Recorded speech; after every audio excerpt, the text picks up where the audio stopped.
Good evening. The Design Review Board number 1 public meeting of June 10th, 2010 is called to order.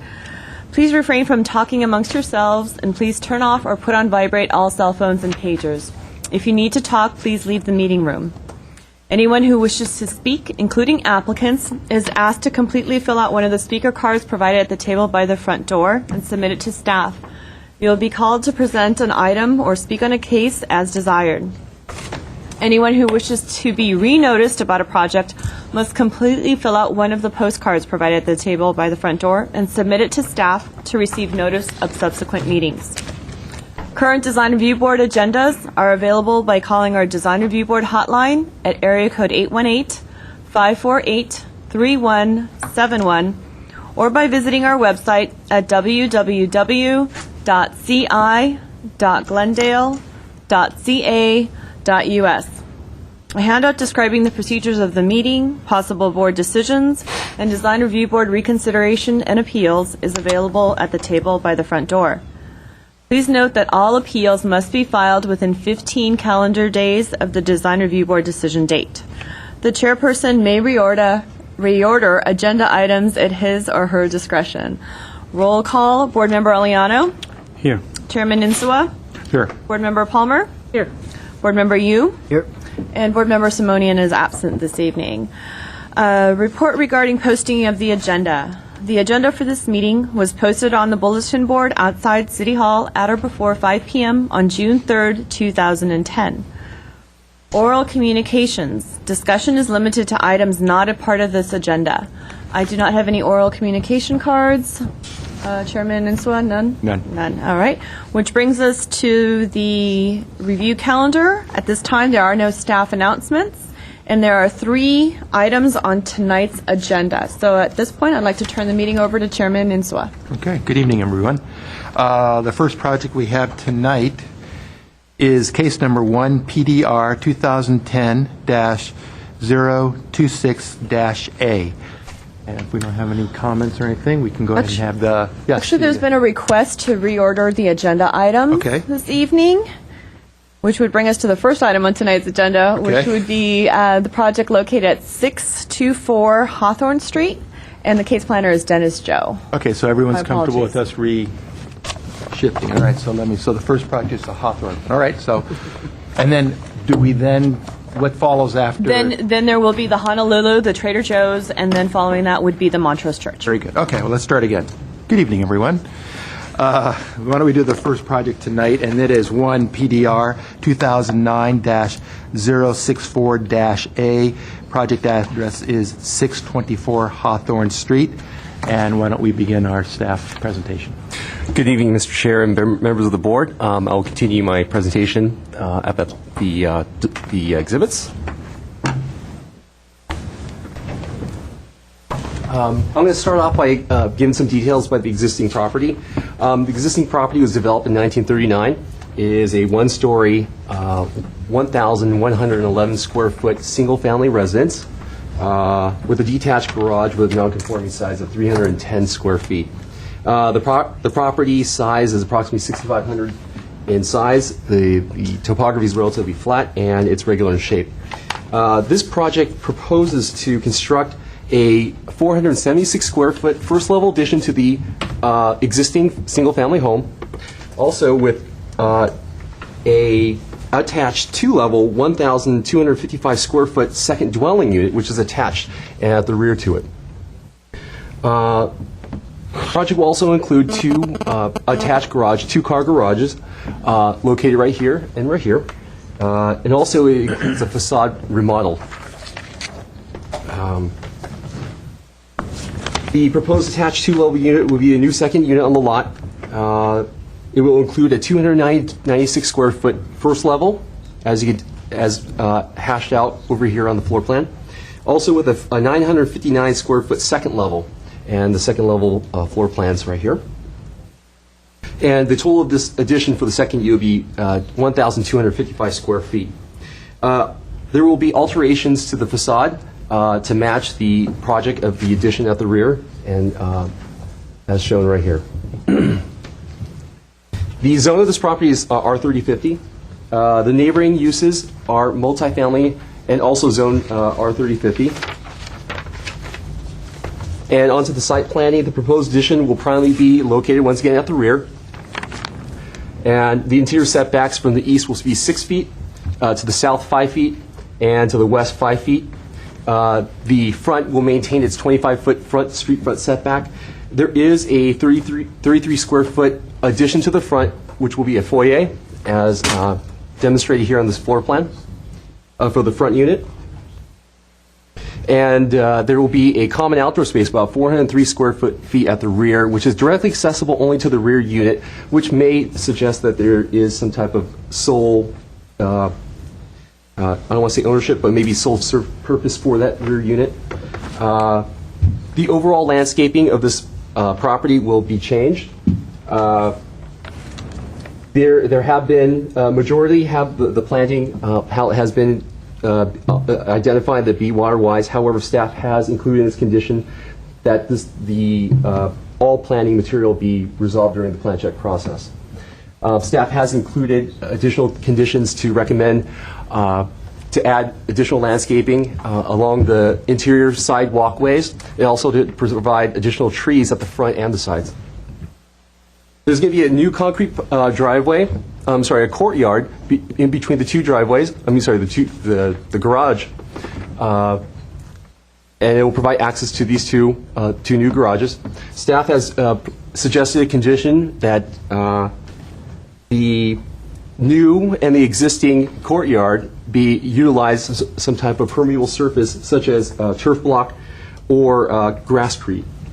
Onto mass and scale, the immediate neighborhood consists of a mixture of single-family and multifamily residences, both with the one-story and two-story configurations, with also various architectural styles. For the most part, the project will be located at the rear and will be shielded from the front view. The design has included some design features to soften the mass and scale, such as the gable roof design that's been continued throughout, breaks in the roof form, variation in planes, and they've included a west-facing balcony and a recessed second level along the interior setbacks or interior elevations. Architectural style, the existing single-family home is a minimal traditional style home, as demonstrated here in this photograph. The project will include new materials such as stucco siding. I know it's a little bit difficult to see here, but there is original wood siding on the existing home. 4 6x6 posts at the front porch. Although it's been called out, perhaps maybe we can clarify this with the applicant with the dark heavy lines here. I don't know if it's supposed to be 2 separate columns, but it is called out as 6x6 posts. A metal guardrail for the balcony, composition asphalt shingles for the roof, and modified new construction vinyl sliding and casement windows with a recessed placement. The applicant has introduced a way to recess these new construction windows. Details have been added within the plans on sheet A61. Staff does recommend for these new windows on this project to include quality material, maintain its single or double hung operation, and maintain its existing wood sills and surrounds for the front unit and to be applied at the rear unit. The massing appears to be modest and appropriate for the surrounding context. Staff does include a recommendation to soften the transition between the first level of the existing front unit and the second level of the new rear unit. Staff is recommending them to investigate maybe some technique, such as maybe adding a second balcony and a wood trellis above to provide a better, softer transition. Other recommendations for the architectural style staff has included within the conditions are, although the garage door and the front entry door have not been included with the material board, staff does recommend that these materials or these doors to be of a simple design and be constructed with quality material. Also, staff has included that maybe cementitious fiberboard be placed at logical locations throughout the front facade and the interior yards. And I'll briefly go over staff's conditions. Based upon the analysis, and staff has recommended approval with these following conditions. One, additional landscaping along the interior yards and trees at the interior yards in the front. Two, all new landscaping should be California native and be resolved during the plan check process. Three, turf block or grasscrete be integrated at the existing driveway and the new interior courtyard. I'm sorry, the driveway court. Four, windows should be constructed of quality material and maintain the existing single or double hung operation, and the wood sills and trim to remain. Entry doors and the garage door to be constructed of quality material and be of basic design. And six, along the north elevation, investigate a way to provide a softer transition between the first and second level. And seven, the applicant should investigate areas along the front and side elevations to provide hardy or cementitious fiber boards. But this includes staff's presentation. The applicant and myself are available for questions. Okay. Do we have any questions for staff? Mr. Joe, quick question. I think you indicated sheet A6 was where they had a section through the window. Correct. Our package did not have that. Do you have a copy of that sheet, or maybe the applicant does? You mind it was late. Okay, very good. Okay, I'll be able to. Okay, any more questions for staff? Okay, I only have one request to speak, and that is from the architect, Mr. Hamlet Zororians. Good afternoon, Chairman Insua and members of the board. My name is Hamlet Zorabians. I'm the project architect. The project is a very simple project. There's not much that I need to add to what has been already said. And in the interest of time, I rather concentrate in responding to the 7 items that are recommendations for approval. But overall, the project, the intention is to retain the existing front unit and to concentrate the mass more in the rear of the property, and not necessarily adding it to the second floor of the the front unit. We have envisioned a very simple building, very contemporary, and the materials that we have suggested there in the finish, palette that we have there, is a smooth stucco, recessed windows, with no dividers. Therefore, we didn't see any necessity to go with a wood window. So, similar to a lot of projects that gets approved without the divisions, and if the intent of the design is that in such, we felt that should be adequate. However, I will address that when we go through the comments that was raised, the concerns. One question that our planner has asked is the front columns. That was not apparently very clear that it was a 2-column or a 1-column situation there. We actually have a double column there. It's a double column. So if it's a 4x6, then it's like 2 of them on side by side, making the composite column. The 7 items. Let me just respond to those 7 items. Very first one says applicant should provide additional landscaping along the interior pathway adjacent to the street property line to soften the appearance and enhance the appeal. In addition, trees should be added to the front, rear, and east side yards. This comment was an older comment which we had already. I trust that we have already addressed that. If you can look at the east side, which is to the top of the property, we have introduced two trees there within the meandering kind of walkway there. We used gravel. We've used gravel instead of necessarily a lawn area, because it's kind of a catch-22. Obviously, we know that the more landscaping we're introducing, especially the lawn, it's going to take more to irrigate, and in the interest of water conservation. I think to incorporate gravel into the design of the landscaping, it's actually wise. So that particular area, because it's going to be mostly used for a service access, we felt that we chose a proper material there, and within the gravel walk there, as you can see, we've introduced some islands of landscaping, and we introduced two trees there. As far as the trees in front, we have added one tree to the front yard besides the huge tree that is existing right now in the parkway. And frankly, if I add another tree there, I don't think it's going to live because it's basically shaded area there. We've added two trees in the rear of the property, and there's only one spot left that we can perhaps add another tree, which will be the beginning it will be on the west side, beginning of the second garage, if you will.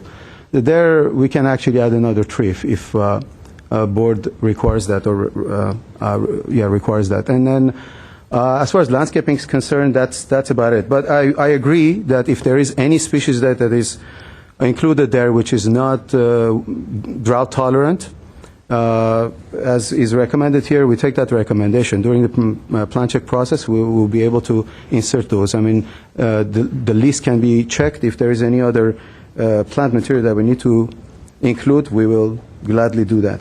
Turf block and grass screed for the driveway. Time to time we get a very small project, and this is one of those small projects there. No other driveway there has a turf block at all. Every existing building there has a driveway which is basically concrete. However, turf block for this kind of project, in our opinion, it's kind of difficult to maintain. I mean, I have to worry about how we're going to irrigate it, how we're going to keep the grass going, and so on and so forth. I'm not sure if that's a really I mean, of course, we've given some options there. What I've done, I've actually, to be sensitive to the comments, I've generated few sheets that will indicate some of these issues there, which I will hand it out to you. But as far as the turf block issue is, I've indicated some grass inserts in the driveway, if I may approach. Of course. You can give it to member. That's a pattern that we can incorporate there, which, if you look at it, we've carefully chosen some areas there that not necessarily the car will not drive with their wheels over the grass. So that's minimizing it, providing some sort of a pervious area there, and it will just basically enhance it. We don't have any problem incorporating that issue there, that detail. And then with the windows should be constructed quality materials, because this was a simple project and we were envisioning a kind of a contemporary look. We have also included there, as Chairman Inso was referring to, it's a detail, which we're going to inset the windows properly. So you're not going to have a window that is going to look like apartment windows. Besides that, if you would require, we can change the windows to, fiberglass windows, clad windows. We can do that if you feel that it's really, really necessary. Since it was not a different type of architecture, it was just very contemporary architecture, we did not introduce any dividers in there to look fake. We just went a very clean, slick look. And the plaster will be smooth plaster, mind you. The entry door is a very simple entry door. This door doesn't have any ornaments on it or anything like this. It's just a very simple, small craftsman bungalow type door. It's a wood door with a very clear divided glass on top. And as far as garage door is concerned, yes, it is sectional.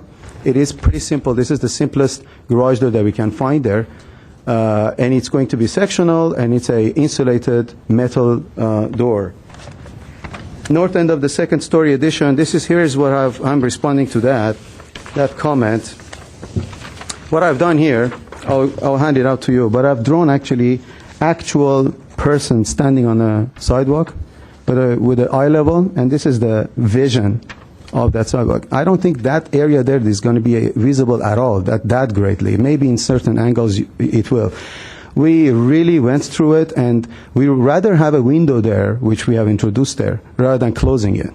And I don't think that we want to impose on the structure of the existing building there. It's going to pose some other structural issues for us, and we were trying to stay away from that. So I can actually... Okay. And if you can start wrapping up your comments, please, sir. I don't have anything else to add. There's only one comment left, which is the applicant should investigate areas for the hardy plank. Our vision was basically to have all plaster because it's a more contemporary look. If you go towards hardy board, hardy board is something that if you mix it up, it's actually is going to make it look much more commercial to me. If we were to really put a nice wood siding there would have been something that will have no seams there, and it would have been much nicer. But this project, as far as the location is concerned, I think what we have done there, it's not a Taj Mahal, obviously, but it's a very adequate and it's fitting. It's a great improvement to the neighborhood, in my opinion. Okay. So I'll be available for any other comments. Thank you, sir. Any comments for the applicant? I got just one quick question. I know that on your planning of thickening up the walls to recess the windows, can you tell us briefly and quickly how you propose to take, which is existing 2x4 framing, and thicken up those walls on the existing structure, which is only going to be renovated? Yeah, majority of windows, they happen in the new portion, which is the added portion, the second unit. So all of that unit is going to have the 2x6s. And the 2x4s, what we're going to do, we're just going to fur it from behind it. Okay. And just thicken it. So we You're can skinning the inside of the existing structure. not Okay. the entire wall necessarily, but it could be concentrated 12 inches away from the window. We Okay, can introduce thank you. that. I understand. Okay, any other comments? Thank you, sir. Very informative. Okay. I don't have any more speaker cards, and I think we've asked or could ask all the questions. So why don't we close the public section of it? And Mr. Aliano, why don't we begin with you? Sure. Thank you, Mr. Zarabian. No, I know there's a few recommendations from staff, which I think it makes sense. So I won't focus on those too much. But I wanted to sort of just say that it's very difficult to add to a piece of property like this, especially there was a comment, I think, about trying to make the transition between the two buildings a little smoother. And normally I would also say the same thing, because oftentimes we do get these additions where they're adding on top of a building and there's no real transition between the second story to the existing first story. But the thing that I think is different here is the way you actually pulled at the lower elevation, the way you pull that mass back, where actually this is really a series of two, in a sense, almost three little buildings that are creating this little court, which is the motor court, actually. And so because of that, and even the rendering actually shows it pretty well. It shows a sort of these small structures in the back. They're not trying to look like they're attaching to the roof. So I would probably say maybe not a concern to me to worry so much about trying to make, because I think the transition right now, as I said, more of a juxtapositioning rather than a smooth transition of the two. So, and I like that.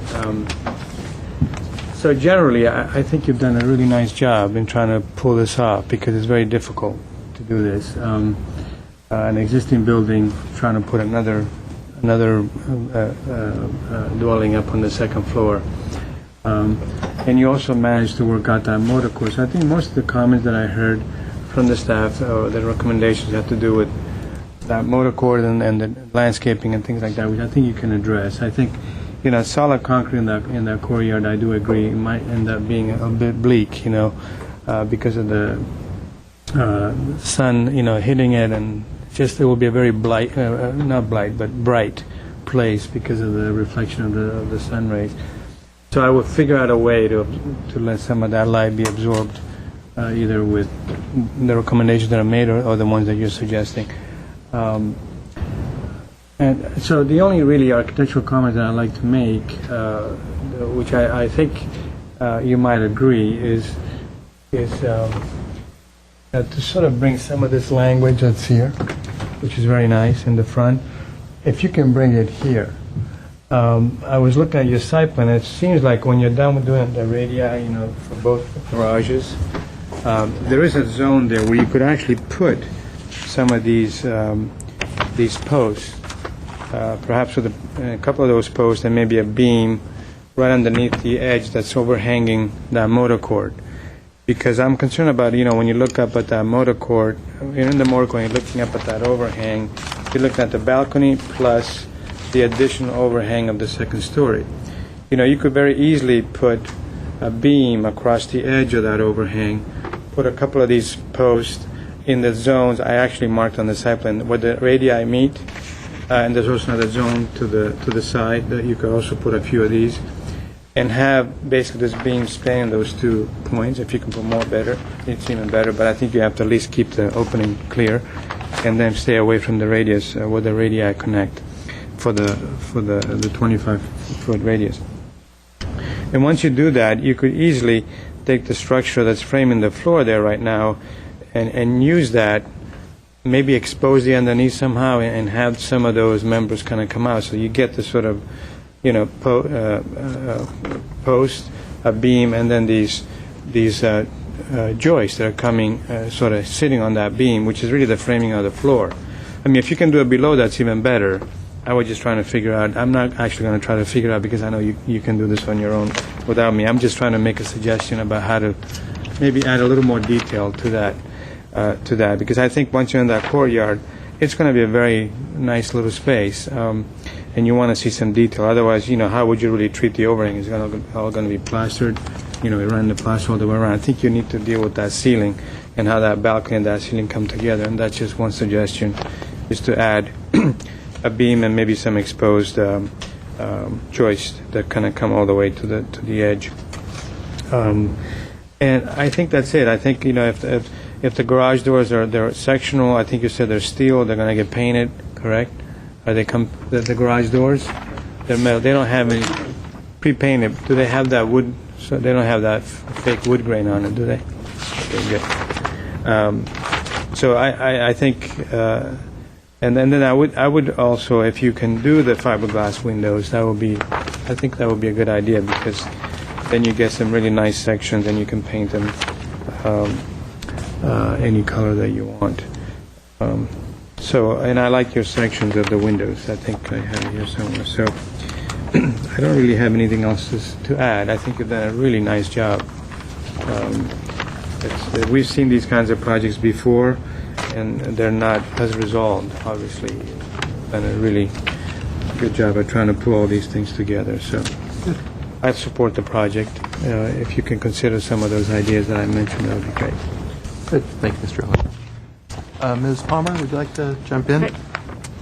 I agree. I think the job is well done, and I was considering trying to get some wood on the front, but in looking at the whole block, there's not one building on the street that has anything but stucco. So I think it's well designed. I do have a comment. We don't normally comment on the interior, but in looking, since it's here, this bathroom area down here, it looks like you have a large open area that's not really a usable space, and this bathroom has 2 doors into it. It's a small bathroom, so unless you're just right in one spot, you're going to get hit. If you might look at taking the washer and dryer against where one of those bathrooms doors is, and putting one door into the bathroom and opening up into the room with maybe a shelf or something, just eliminate that space. The other comment is, you have a small outdoor patio here with the trash. I was looking at it. If you took this trash and opened it up to the outside here, you could gain a third more patio space for this lot. I think if you just looked at that.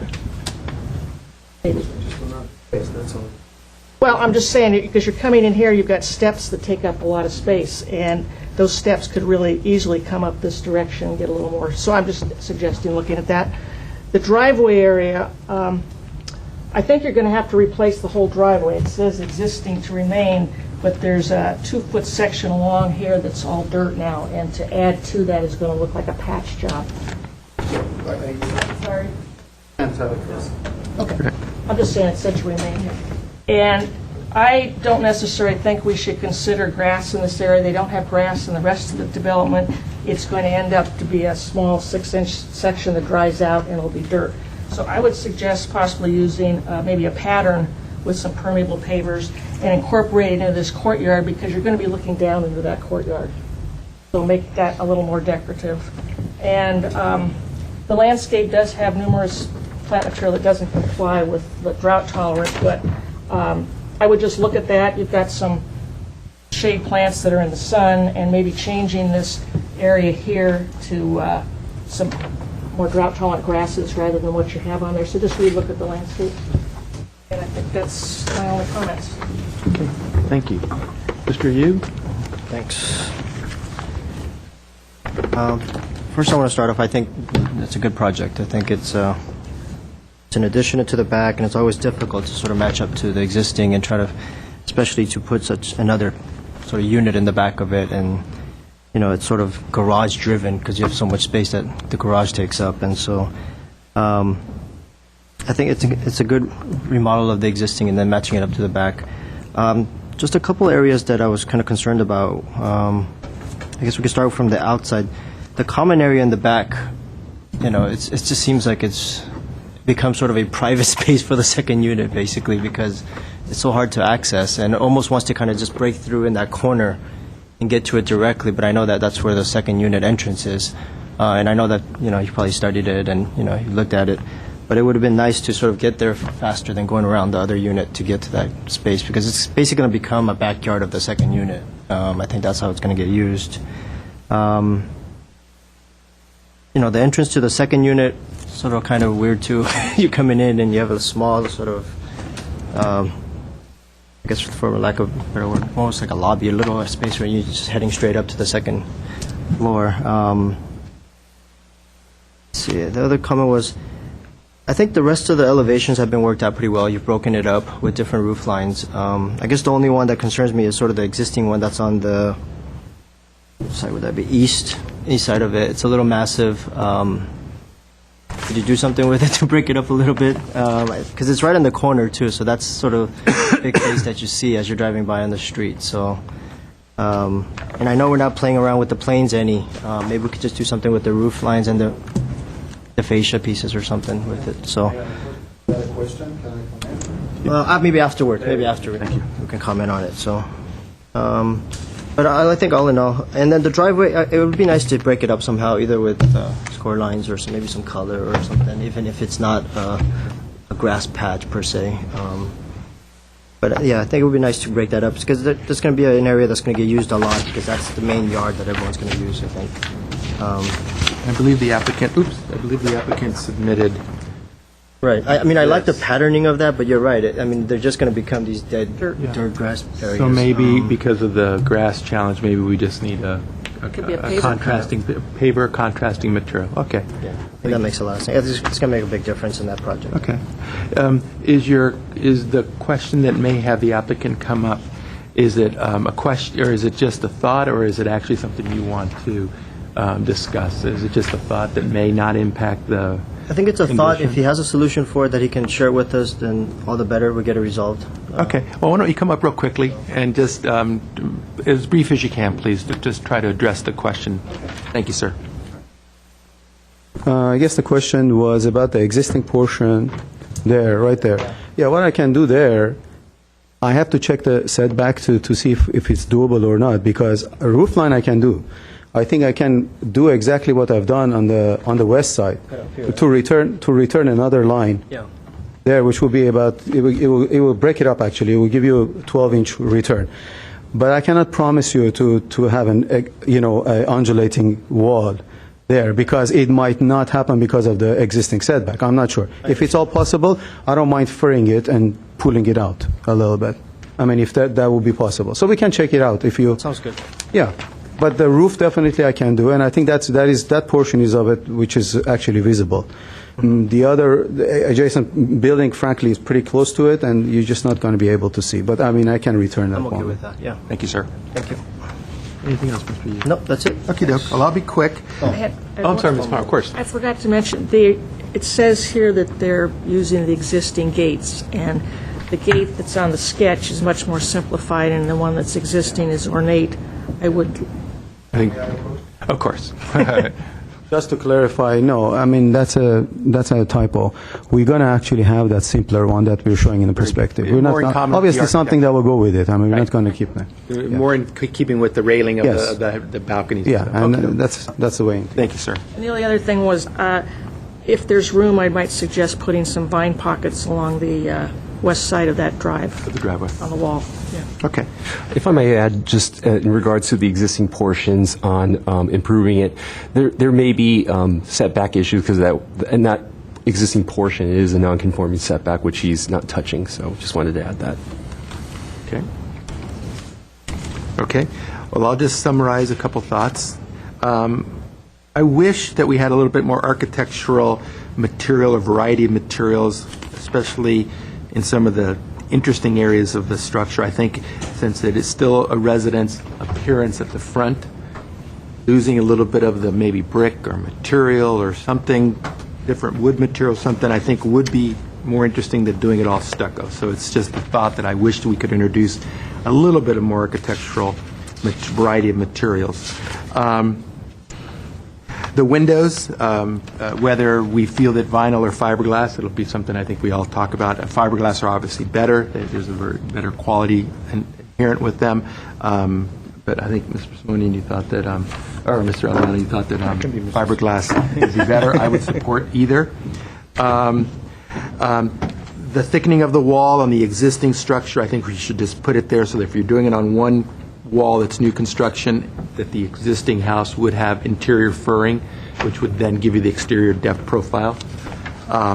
You need it? Oh, you're good? No, I was just taking the chair. Mr. Yu, I think, is correct in that the backyard common area at the barbecue, really because of its location, its lack of relatively direct access from the first unit, will ultimately be a patio or lose a lot of its potential common area work. I think that's part of trying to take a single-family residence on a relatively narrow lot and try to do a double. They all struggle with that. I've got a thought that maybe would help that. And this will be in closing. On sheet A 3.1, when you look at the family room of the new addition, I would suggest to try to alleviate the lack of access to the common area in the back, that perhaps that family room, instead of a window, put a slider, put a private little patio on grade adjacent to that so that the people could have their own place. You open up the windows or open up that slider and it's your private little area. I would also suggest that once you're on that patio, maybe if you had some little walls that define that space, you could open up a little door.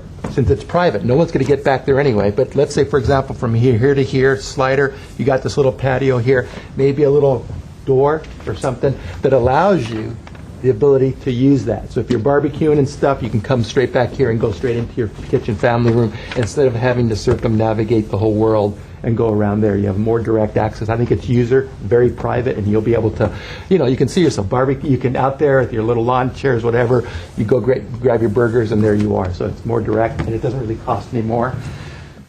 And that wraps up for me. I think all in all, to take what has always been a difficult challenge, to take a single-family residence and make it into a duplex, but I think all in all, it's well executed.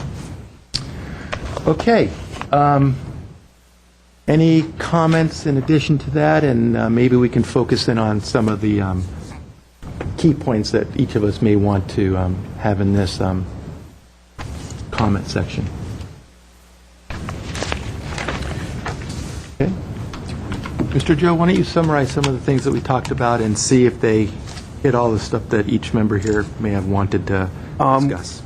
We heard that condition number 6 didn't seem to bother one board member, that the transition was, I guess, sufficient. Additional posts along the motor court along the east elevation to match the front post as exhibited on the front facade. Fiberglass windows or windows of a high, of quality.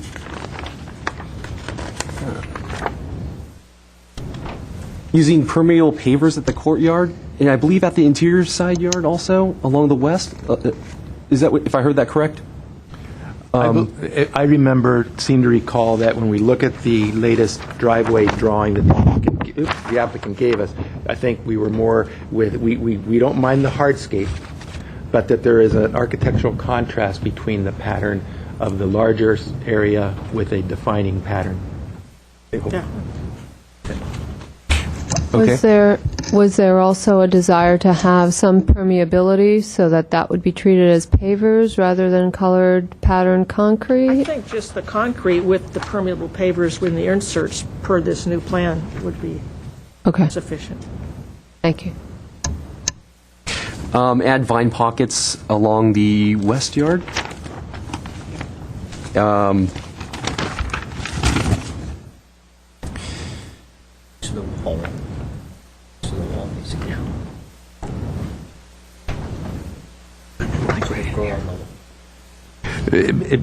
And again, it may be a difficult thing when you think about how those old walls were built.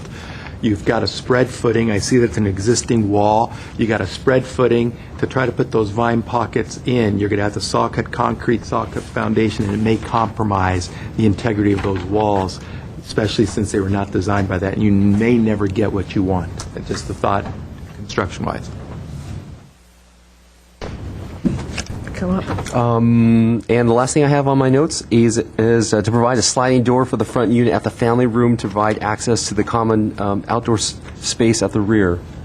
And I would also say, highly suggest that this area be developed as a private patio area, so that those applicants in unit number 1 have at least a large space adjacent to their family room. Ms. Palmer, I know that you're, and I concur, anything that your thoughts concerning the vine pockets or anything that will I give just you that thought, sauce? and I don't know if there's enough room with cars getting through if you wanted to raise a portion, like 18 inches. They're right at 10. Yeah, they're right at 10. It's so tight there, I'd say the only place I could possibly see it would be over in here. If it's possible, fine. It could be more But limited. if we could do it in the courtyard.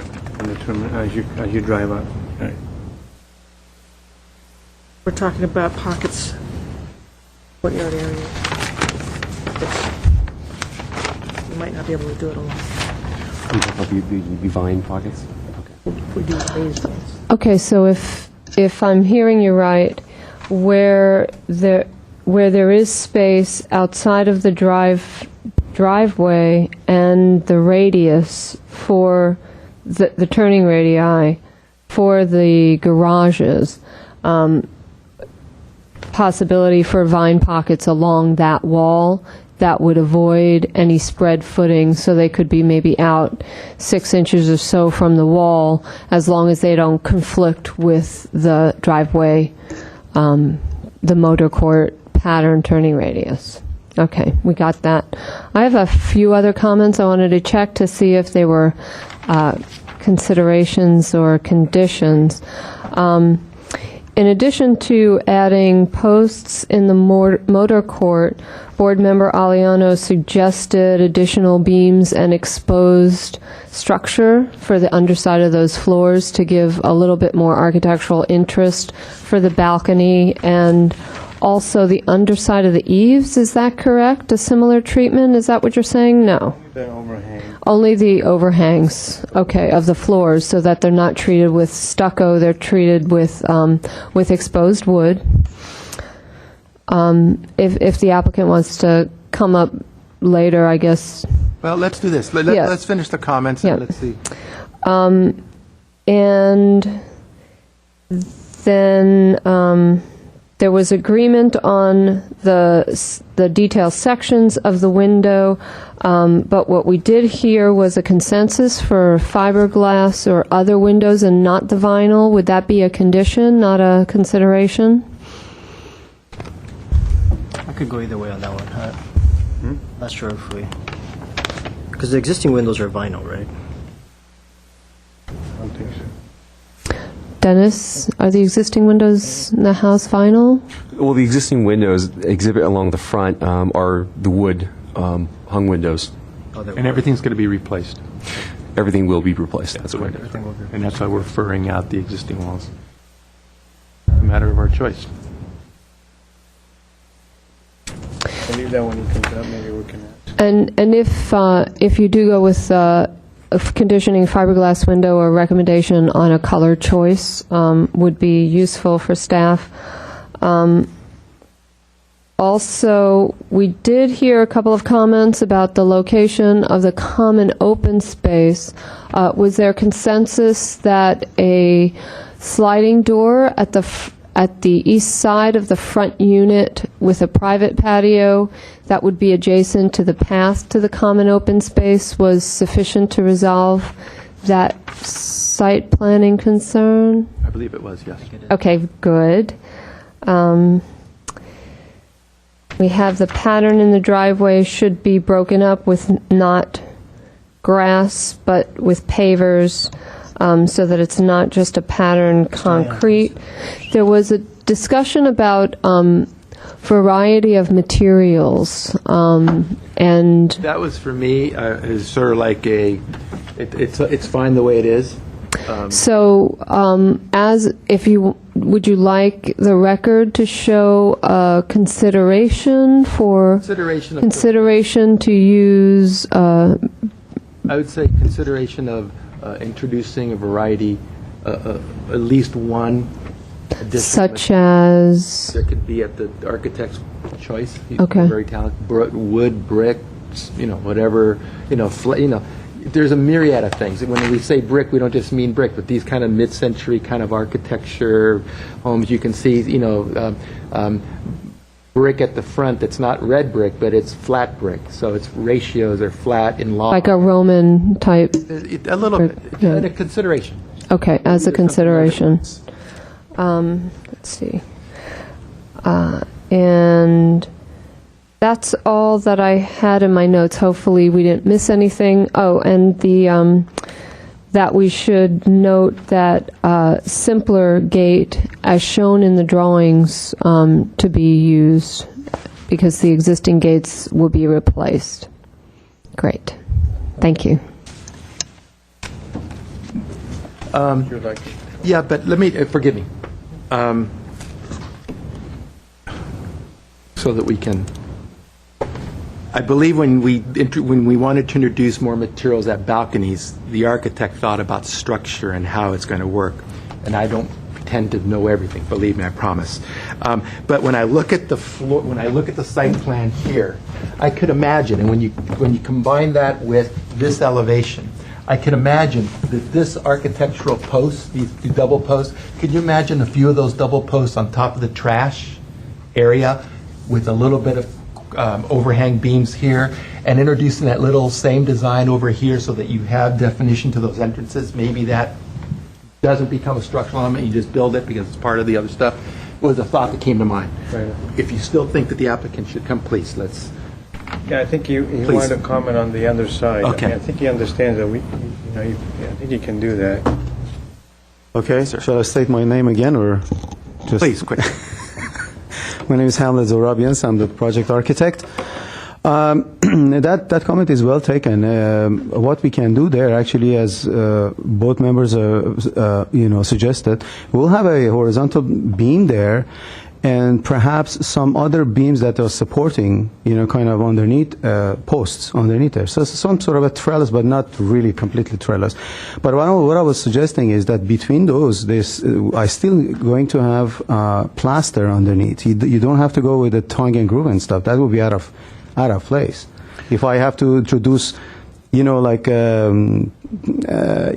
tongue and groove wood or any other material between the woods. I think what you were suggesting is to actually introduce those wood members, to just soften it, carry the same design that was in the front. Put him at a certain spacing? Well, what I would do, first of all, I'll locate exactly those two posts where I can. One will be enhancing the entrance to the second unit, which will be to the left side of the door. You could easily put posts. But I can put one on the left side of the door. Yeah, I mean, there's room here, Yeah, and there's definitely room in here. that's what I'm saying. That's the one I'm talking about. Yeah. If I put one there, one there. Yeah, you could probably, as long as you're aligning Yeah. with that, maybe you could put it in the front. Or, you'll have to work it out, but Yeah, I'll work it out. It's do that. it's The doable. beam here, and then whatever the ceiling underneath here is, I can have. treat it. Yeah, I can. You could do it with panels, not tongue and groove, but just panels that have, you can buy those are coming 4x8 sheets. You can actually paint, so it's painted wood rather than plaster. Again, obviously we can. It's just that not that we cannot. Point is that there is no other place that I have that. Right. I mean, in front I have a simple plaster, and I have some timbers and wood that is contemporized. It's not like a very rugged detail.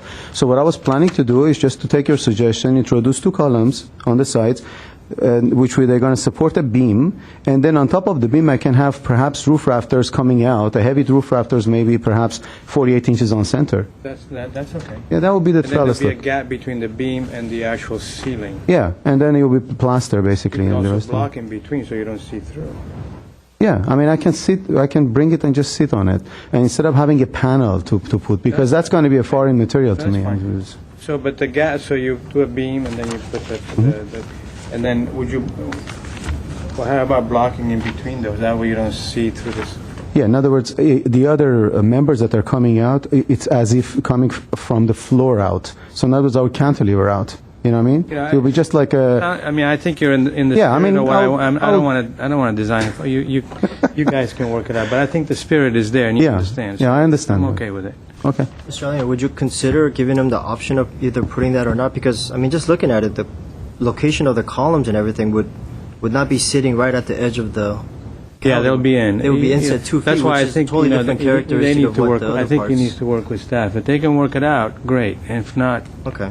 yeah, it's a. I think maybe we should leave it open as a It's not a consideration. requirement for me. I think It's It's a consideration. Okay. But work it out with staff, too. I mean, I think if you can make that whole area look a lot more interesting in terms of detail, Sure. that would be great. Sure. We'll be definitely, you know, I mean, I value all the comments. That's so I don't have any issue with that. If I can make it work within the know you parameters of the zoning and clearances, I will do it. Right. But it's a consideration rather Yeah, than a because I don't know how it's going to work out. And Exactly. You may not be able to do it. Okay. So. Thank you. Anything else? Or? That's it. Yes, that's right. One last clarification. On the east elevation of the existing residence, there appears to be a non-conforming setback there.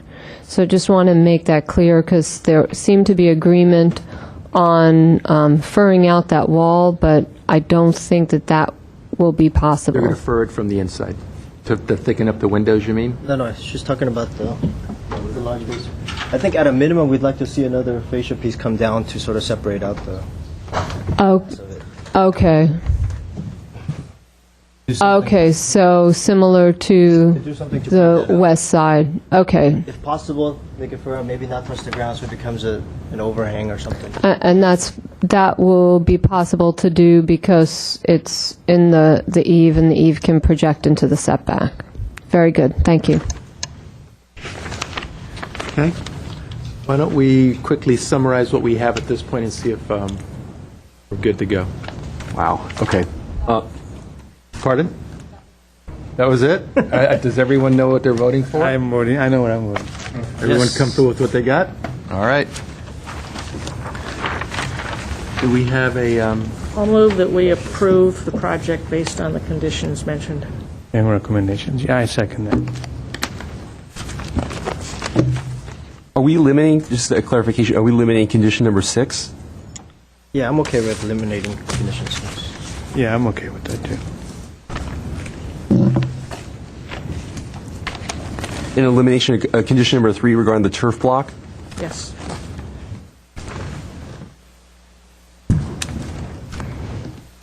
Condition number 7 in regards to the hardy plank and the cementitious fiberboard, would that be the consideration that was mentioned by board member, or Mr. Chair, in SUA in regards to integrating a additional material such as a wood or brick or some type of design material, or should we just add that to that, condition number 7? this would be a consideration. Consideration is number 7. Should I do roll call again, just once again? What were the I'm windows? sorry. And did we decide on windows? Windows, the condition number 4, basically, it's kind of open-ended. It says the quality material and maintain the existing single or double hung operation. I mean, do we want to change that to fiberglass and maintain a single hung operation or double hung operation? And also to maintain, and are we okay with the placement as regards to the detail provided in A61, I believe?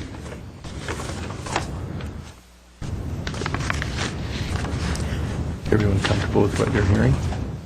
Well, it sounds like we're being ambiguous about what we're deciding, so let's make a choice. So, That's what I think. so Well, either we, I could go either way. Who wants fiberglass?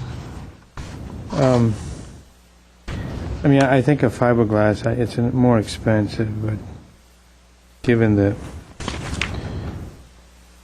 character of the house, I think I would probably vote for fiberglass. And are we okay with a white color, or would you like to see a color? That's the advantage of the fiberglass, is that can be a color other than white. That's true.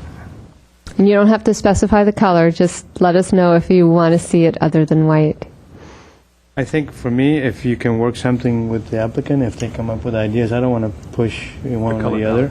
So you're fine if they come back with the white as well? Yeah, Okay. but if they have other options, they could add some color to it. Great. Kind of nice. Yeah. Okay. Also, the second part of that condition was talking about the placement. This detail shows it being recessed with that, I guess, a 2x4 being inserted there. I don't think it would match condition number 4, saying that the wooden sills and surrounds should remain, as they're showing that the, I believe that some type of it would have like a stucco kind of going over it. I mean, are we okay with the detail provided in A61, or should we? Where the wood sills have been eliminated, we've thickened up the wall, and at the normal sill area, it's just plaster or stucco leading up to that edge. We're comfortable with that, Mr. Alonso? Okay. And then the only thing I'd add is new construction to be 2x6 as noted, existing 2x4 framing to be furred out from the inside to achieve a 2x6 depth at windows only.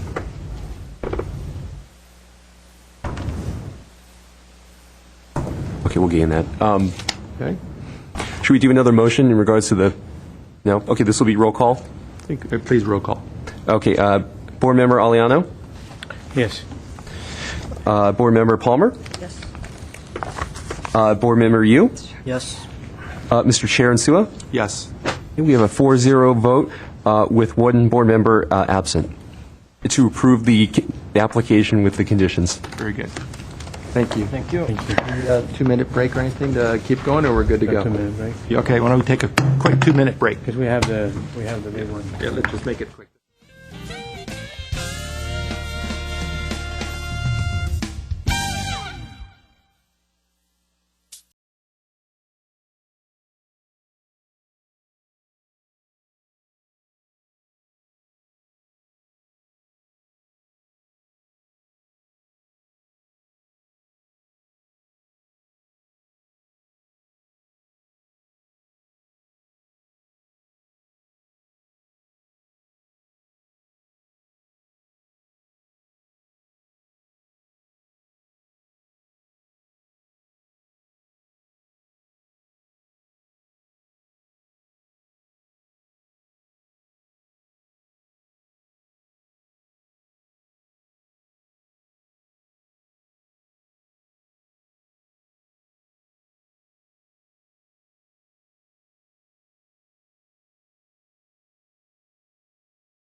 Okay, we're back. The open session of the projects are ready. The next project is case number 1, PDR 2010-026-A. Project address is 2448 Honolulu Avenue. And I think we're ready for staff presentation. All right. Good evening, Mr. Chair, members of the board. The next item before you is design review case number 2010-026-A. It's a review of a proposal to develop a Trader Joe's Market, approximately 1.1 acre site at 2448 Honolulu Avenue. The plans are behind you. The proposed project includes construction of a 14,670 square foot single-story building located on the western portion of the site and a 60-space parking lot located on the eastern portion of the site. Access to the parking lot will be from Honolulu Avenue and will align with Orangedale Avenue. The city owns the site on which Trader Joe's is proposed and will also ultimately own the building. The City Council recently approved a ground lease agreement between the city and Trader Joe's for an initial period of 10 years. On June 9th, the planning hearing officer conducted a public hearing regarding a variance and CUP, or conditional use permit request. The variance request is to allow installation of a new projecting sign which will exceed maximum size and thickness requirements allowed for that type of sign. And the conditional use permit application requests that the Trader Joe's be allowed to sell alcohol. No decision on those discretionary permits has been rendered at this time. Then just to give you some background on the site and the Montrose Shopping Park area, the city conducted an outreach program in 2007, a couple years ago, regarding the future of the shopping park, and one of the most important conclusions of this effort was to attract a strong anchor tenant for the 2400 block of Honolulu Avenue. At that time, Trader Joe's was mentioned as a potential anchor for that block. The surrounding community had a strong interest in bringing Trader Joe's to the community.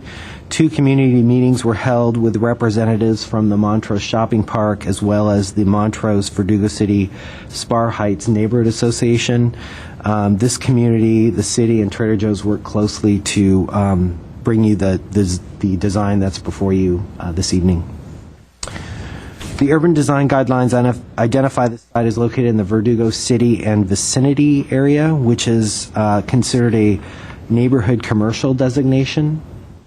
The guidelines encourage constructing buildings close to the sidewalk, providing a usable open space and minimizing the impact of parking, and providing design components which foster a pedestrian-friendly environment. The site plan of the project is generally consistent with urban design guidelines. As previously mentioned, the building is proposed close to the street in the western portion of the site.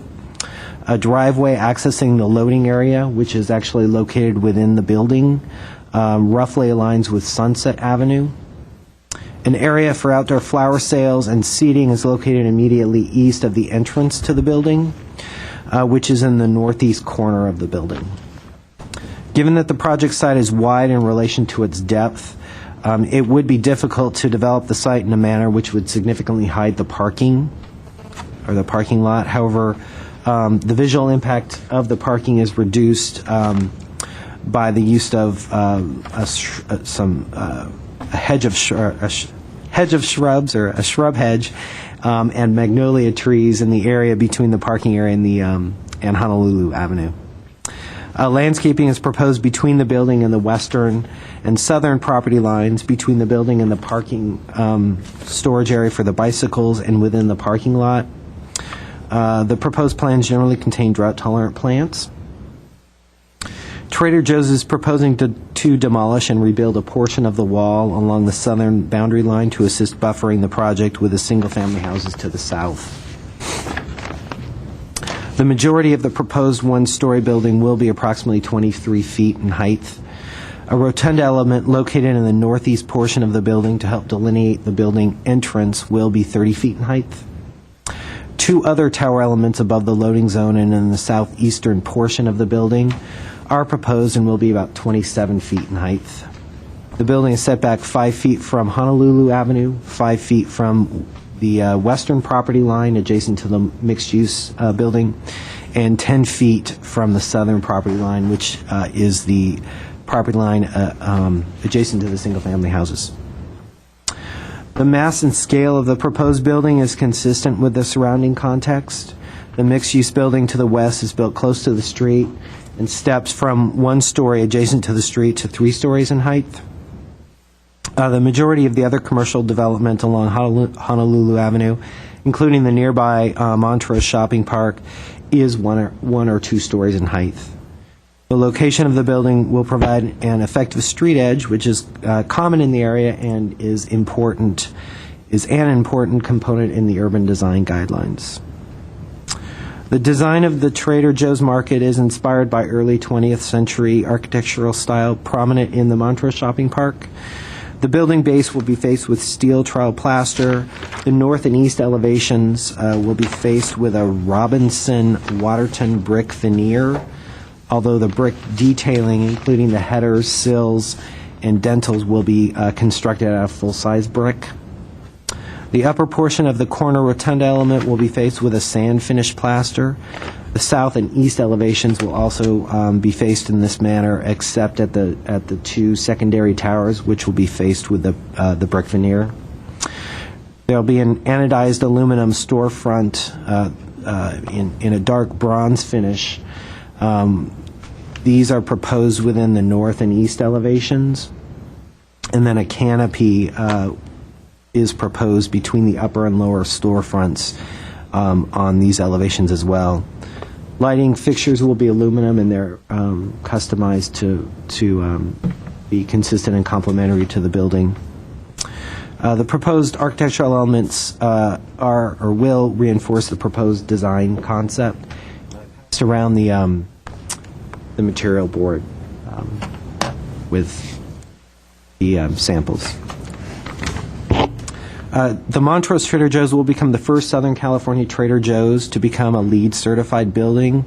Some of the sustainable features include a site swale, pervious paving, and drought-tolerant landscaping. And the report actually goes into more features, and probably the architect is better able to sort of go into the details about that. Staff recommends approval of the project. If you have any questions, I'd be happy to answer. Okay. Do we have any questions for staff in the presentation that we have at this time? No questions. Okay. We have one speaker request. I had one question. Of course. Question I had was, were there multiple schemes presented to the city with respect to site planning?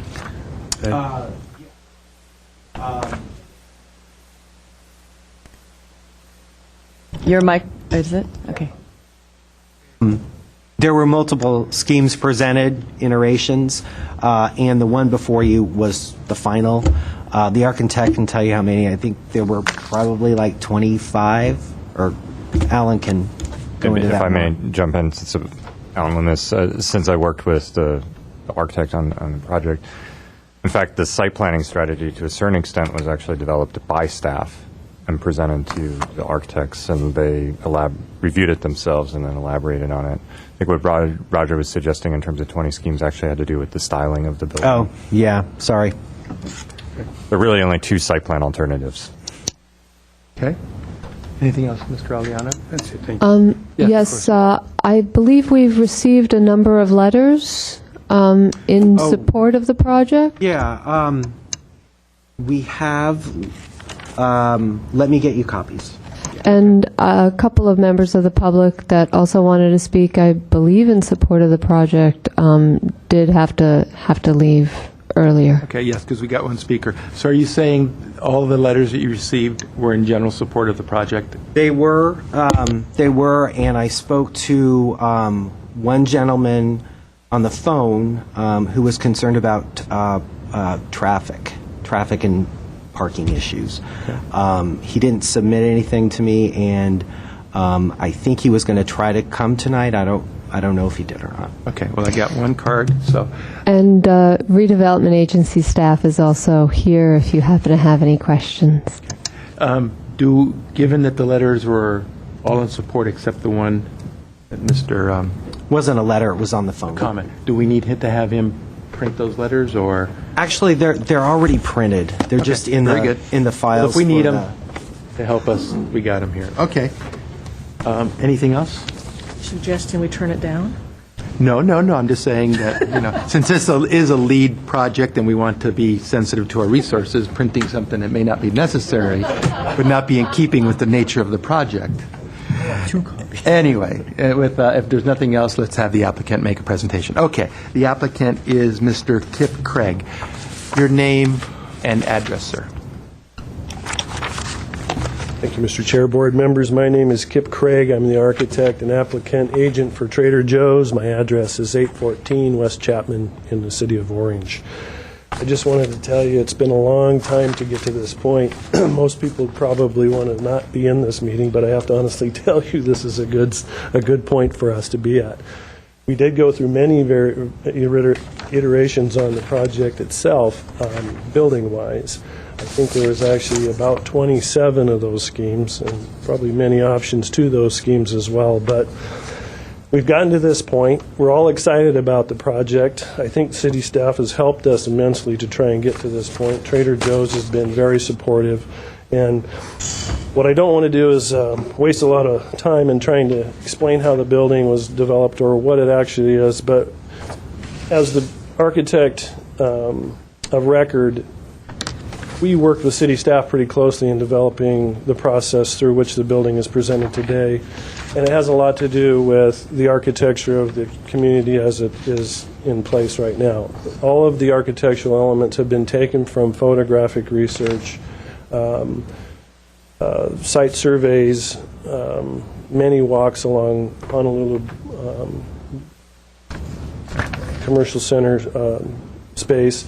The process for us to develop it was a timeline scenario, so we were including architecture from the early century architectural elements all the way up to close to today's, and that's why you see some of the elements in the architecture in an involvement. I'm going to basically hit upon the lead a little bit just so you can understand what we're trying to do with that process, and then if there's any other questions, we can address those. LEED is basically a point-based system that is given to us by the Green Building Council. It has ranges from, obviously, silver, gold, platinum, so on. And what we have done in our office is to try and implement all projects for Kip Clayton Architects under this process. Trader Joe's was very accepting to this idea, as well as city staff. And because the building is eventually owned by the city, what we thought we'd try and do is make a precedence that says we're going to address these issues with this first building. The two components that we're trying to capitalize on are water usage and energy usage.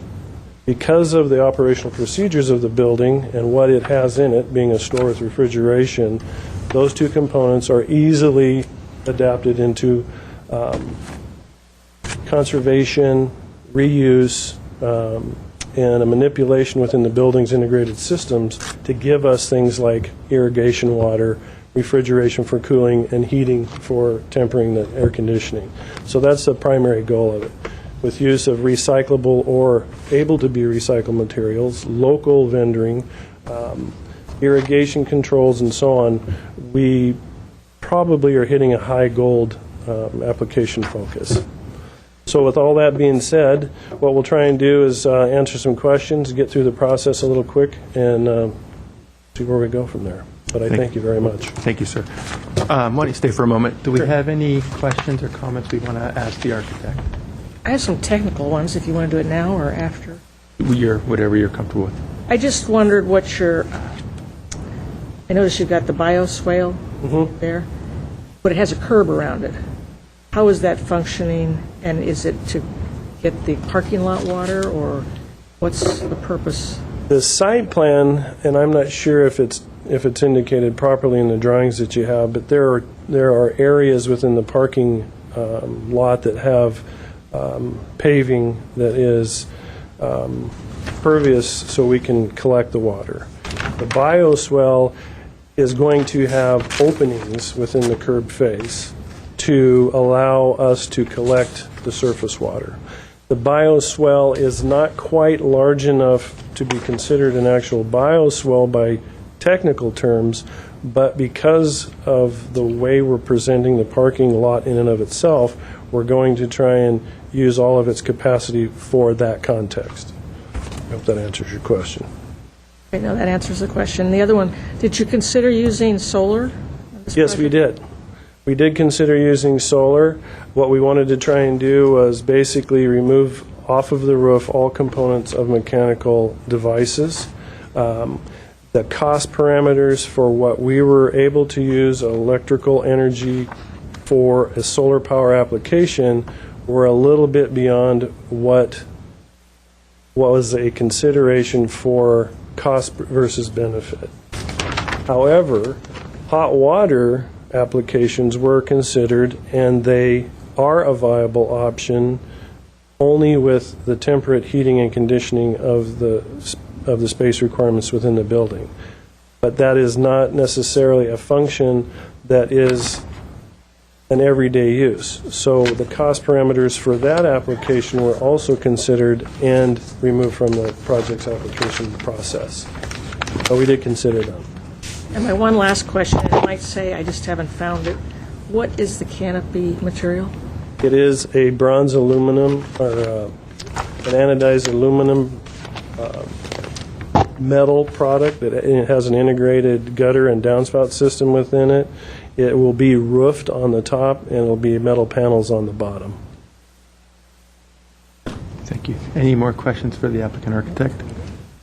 Giuliano? Thank you, sir. We may have a couple more later as we start going through. Thank you very Thank much. you. Good presentation. Okay. Anything we want to discuss in general, or should we go into individual comments? Yes, Mrs. Ray. No, there are no more speaker cards at all. Matter of fact, at our break, I asked if anyone else wanted to speak, but I think we're all good. Okay. Well, why don't we begin with you, Mr. Yu? Okay.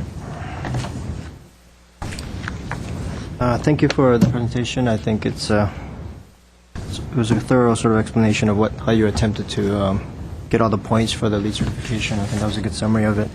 I think staff's presentation was good in sort of giving us the history of it, and I appreciate that.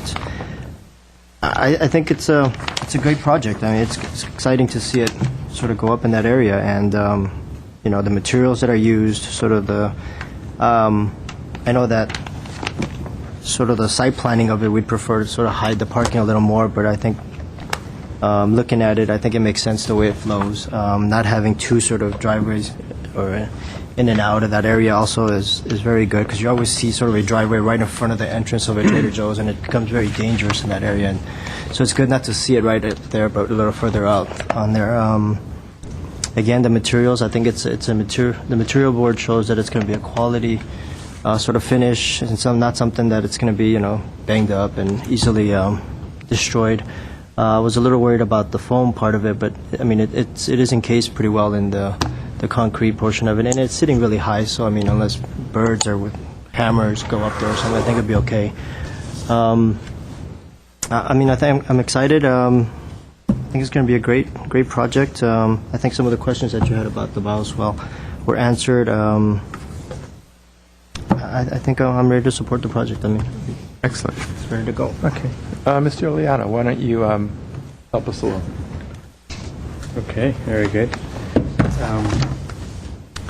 Yeah, I'm also very excited to see that we're going to get a Trader Joe's in this part of town, in Montrose, I should say, especially at that location, because I think I live not too far from the area, and I see what happens there, especially on the weekends, the excitement, and especially when there's a farmer's market, people walking up and down, or east-west, I should say.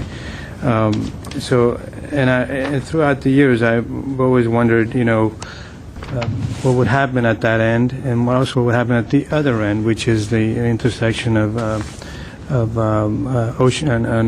Verdugo, the entry to the park as you're coming from the east side. So through the years, I've always, in my own mind, I always try to I did an analysis to see what would happen if you treated those two ends as two major nodes, of that stretch of the shopping park. Because right now we don't have the nodes. We have is basically at this end where this new project is going to go, everything sort of kind of falls apart, and then at the other end, things are still it still falls apart because there really isn't an anchor at the other end. The new restaurant, the New Moon, and some of the store that opened up recently there, that kind of makes that end a little bit more attractive because now you cross that center aisle, that triangular median, to get to that part of the shopping park, which technically I guess is not really a part of it because it's outside the gateway. But it would be nice at some point in the future for that and this other end to become the anchors of this shopping street, which is the way, as I'm sure you're familiar, how shopping centers are designed. You have major stores at the ends, and then in between you have the smaller shops, sort of draw people from one side to the other and shop ultimately end up at the bigger stores. So it's a model that's been used a lot through modern shopping centers, and this is not that much different. It's actually, for me, it's actually better because it's an outdoor space, it's urban, and it's wonderful. And so to have a Trader Joe's at the other end is a plus. It's long. I'm glad that it's coming finally, but it's been desired for a long time to have something there. So from that standpoint, I'm totally in support. I really want to see this project happen. But I want to pull back a little bit, to describe why I sort of brought up this idea of notion about the two nodes, because there's an opportunity here for this building to be the other node. And right now, the issue that I have is that, and I know there's been iterations of site planning, and I think the staff was mentioned that there's been a lot of reworking of the site. And I may not know all the facts, so maybe that's a good thing that I can speak fresh and not be influenced. But and the staff can correct me if I'm missing something that's really critical. But for me, when I see especially events like Arts Festival or the Oktoberfest that happens there every year, that end of Honolulu is where all the rides go. Basically, the fun games for the kids, and it becomes the end, the terminus of this wonderful walk from east to west. And that's okay, because basically the parking lot that's here right now gets filled with stuff, rides of all sorts, and becomes an active park. Once this project happens, that parking lot will be gone. And what we'll have is basically a parking lot that's active all the time. And so what I was about to say was that because I consider this another node of this walkway, east-west shopping street, I think there's an opportunity here where this building can actually become part of this node. And the way it is right now, because of where the parking lot is, to me, I think it may not allow for that. Because people actually have to travel through the parking area, even though there's it's all landscaped very nicely. There's a break there, a really big break to get to the actual entry to the building. And so I'm kind of torn because I love what you're doing, but I'm wondering what if we would have had this building slightly, in other words, and I know it's not that simple. In other words, what if you just flip the whole thing, put the parking lot on the west and put the building on the east? And start to create less of a break as you're moving from east to west, because there's Las Palmas, then there's the bank, there's a driveway for the bank, the little building will be gone, and then it will be this new project. But if the building started at that corner, or at least somewhere there, even if there's probably other ways to do this, but what I'm getting at is that once you put the building there, this intersection here, I think this shows it better here. I don't know if you can all see it here. But this intersection, can the staff see it? This intersection here becomes the node that I was talking about. Because right now, when people drive down and across this area, everything sort of falls apart. I was there today again just to sort of, in my own mind, to sort of figure it out a little bit more. And I drove from the north to the south. And as you start from Montrose Avenue, as you start making the curve south, you start seeing the end. You start seeing actually Honolulu. And right now what you see is the parking lot. And I thought, wouldn't it be nice for that street to have that building on axis? Because now it creates a very strong axis to that street. But by doing that, it also starts to really say something about that intersection. It becomes a true node where now, you have these events once in a while. It could be really beneficial to Trader Joe's to basically say, okay, the street gets closed usually because of these events. This part of the intersection becomes an open plaza. In fact, the city could even in the future start paving it with pavers of some sorts to create a wonderful urban space. And then the building is the backdrop, and it's good for business because the building will be open and people can actually shop by food. Maybe there could be tables or some sort just for that event. So I'm thinking there's an opportunity that and again, I don't know all the background, but that's what I'm thinking in my own mind, that would be, for me, a natural, logical thing for this to happen. I know there's difficulties probably trying to work out, moving all these things around.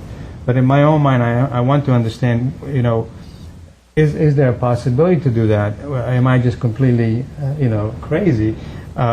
Because from an urban design standpoint, that would be the first thing I would do. And I'm sure that's what the staff probably said in the first place. They say, hey, we have to go here.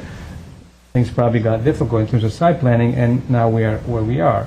And I'm trying to understand if there's a way to maybe either go back to an idea like that, which I'm sure that you guys discussed it, or whether there's a hybrid. Because if you want to have the service in the back, and it seems natural that this is sort of the back of house. It's just that if it wasn't for the parking lot in the front, it would be ideal, because now you have a complete block that's filled in, and you have a continuous flow of building to building without a lot of curb cuts and without a lot of parking. Because if you look at most of Montrose, all the parking is always on the back. There really are, especially in the main part of that shopping center, there really aren't that many curb cuts except where there's Anderson, the pet shop. You have a little bit of a curb cut there to go in the back, and then at the bank as you move west, and then at the other end where I think it's Chase actually. Yeah, which bank? But it's very small, and then most of the mass of the parking is always in the back. So you have these sort of funnels, curb cut, and then everything sort of goes in the back. And I wonder, it may not be possible to build them and just flip it, like I said, but I wonder whether there could be a curb cut there where you slide the building only enough to maybe have parking only on the side there. You can still create that nice side elevation, which I think is wonderful, to have these big, tall windows. I think you've done a nice job there to have this sort of the feeling of a large space inside of the store. I think it's quite nice. So really, that's the only thing that I really have trouble with. The architecture is fine. I would probably comment on that a little bit later, but generally, the feeling of the building is good. And I definitely want to see this succeed because it's important, and I think it will be a great addition to this area. But maybe we can have a discussion about how the rest of the board feels about what I just said, and maybe the staff could jump in to sort of educate me a little bit of what's going on. But that would be my first reaction because I haven't seen this before, so I'm not familiar with the issues. I'm only thinking I'm sort of commenting in a vacuum, which, as I said before, it might be good. Maybe sort of throw out some ideas, and some of those ideas, again, I think I'm sure you come across. But generally speaking, that's really the main thing that I want to talk about. Other than that, the other stuff is minor. I think that's a biggie for me, especially since there's been an empty lot there for years. And now, in a sense, we're putting a building, we're putting it further west, but we still have a parking lot there, and it would be nice to have something there. If I may, Chairman and Sue, answer Mr. Aliano. Essentially, Mr. Aliano, you're suggesting the entire site plan be flipped, that the building be on the right-hand side as opposed to the left-hand side of the lot. It's a basic concept. Yeah, but there might be hybrids of that. Right. Effectively, those are the two site plan alternatives that were explored and by staff and then presented to Trader Joe's for their thoughts. I have to say the hybrid scheme of sort of making the building smaller, squeezing it, stretching it is actually very difficult just given the nature of the Trader Joe's footprints. They come in certain sizes, and that's how they have to work operationally. It's box 130 by 130 feet roughly. So that really limited some of the options. We did look at that other site plan alternative, although I have to say the idea of a kind of elaborate public plaza extending out into the street was not something that was discussed, as exciting as that idea is. I think the reason that this scheme was chosen with the building on the left over the building on the right had to do with a couple of reasons. One is from a pedestrian standpoint, if you were to be walking down Honolulu Avenue from the shopping park and you imagine the building completely flipped, the first thing you would encounter would be the loading docks of the building. And then you would eventually get to the front door of the structure and then the parking lot. So having have people walk past the loading dock was something we didn't feel very comfortable about. By having the building flipped in this particular location, it also means that the front door at the corner faces towards the shopping park. So as you're standing at the shopping park, you actually would see the front door. The building was flipped. The front door is actually facing away from the shopping park. And as you talked about the anchor, it was important that there be a node people could see. So that was another leaning in this particular site plan scheme. There was also an issue of what do we want to have sitting next to a mixed-use multifamily project to the west, parking lots with people coming and going, or a building that we could actually control. We decided the building was probably a better alternative. And another issue in favor of this scheme had to do with where the driveways and the loading docks would go and how they would align with existing streets.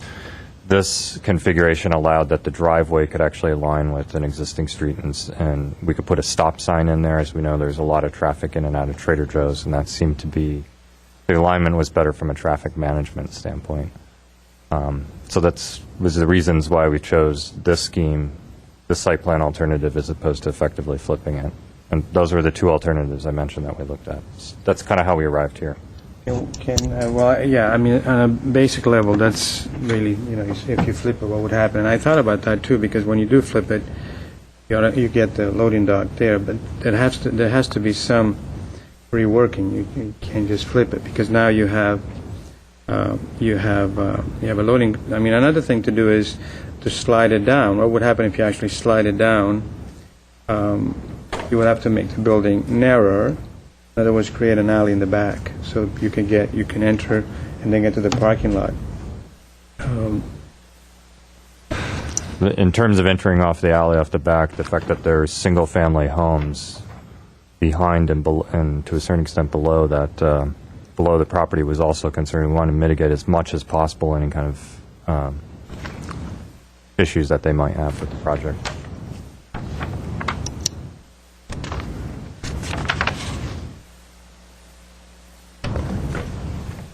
You've worked on this more than I have, but for me, I'm just kind of reacting to what I see. And But to be fair, those were the two alternatives we looked at. We took the option and looked at that. Okay. Any other comments, Mr. Allen? yeah, well, I'm thinking, if you were to flip this and you put the loading dock, now the loading dock is actually, let's say you take the building. Oh, shoot. How do I just move it over? Oh, it's like the iPhone. Okay. There you go. Yeah, if you were to grab this and flip it, does it enlarge if I go like this? Okay.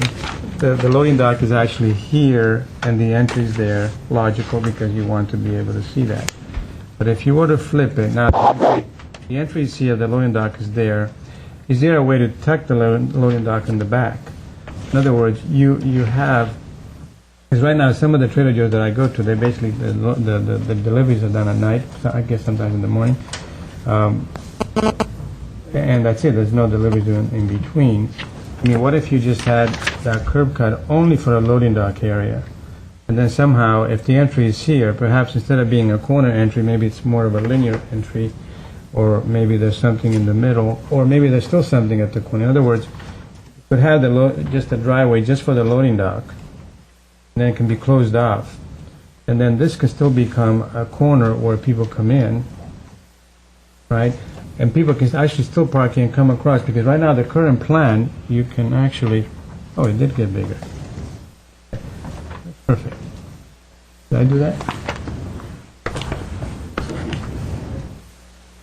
mark on there, you can use one of the Oh, yeah, this right here. pens, right? If you could try to focus your thoughts, because it's, we have another project after this, of course. What I was thinking was, if you still, this thing, let me just describe it a little bit. If you were to create a driveway just for, and put the loading dock back here, still be able to have an entry there. You can still have your parking lot back here. People can still park here, and they can walk along the front, which is already there. There's already a sort of a walkway on the edge. And then you're bringing that entry closer to this node, which I was talking about earlier. Doesn't work. You guys locked it? You don't want me to talk anymore? No. Anyway, those were my thoughts. Okay. Thank you, Mr. Giuliano. I think, Ms. Palmer, you were the last person. Okay. Well, I'm very happy this is going to be here. I've been trying to get this for 20 years. I'm very satisfied with the design. I have a concern that everybody has with all the Trader Joe's, and that's parking. And, I mean, it looks like we have enough parking, but when you go to Trader Joe's, there is no parking. So I just want to make sure that that's, I mean, it looks like it's been addressed, but I think being in this location, at this end of the town, you're going to have a lot of people walk in there, so that may mitigate that. The residences. And I can walk there, so that's good. I'm looking at the crosswalks, and I'm not sure where the stop signs quite are going relative to the crosswalks, but I just want to make sure that maybe those crosswalks, looks like we have 2, but I don't know if it's relative to the stop signs, that maybe those are enhanced because you're going to have a lot of people coming from the neighborhoods and crossing, and maybe they're made wider or different materials or something to tie in with the materials on the building, and that be addressed. I think the question on the crosswalks about where they're exactly located, Roger. Well, I see on the plan where they're located, but I don't know where the stop sign, because they're on angles. Where the stop sign is I'm going to located. look at the plans real quick. Okay.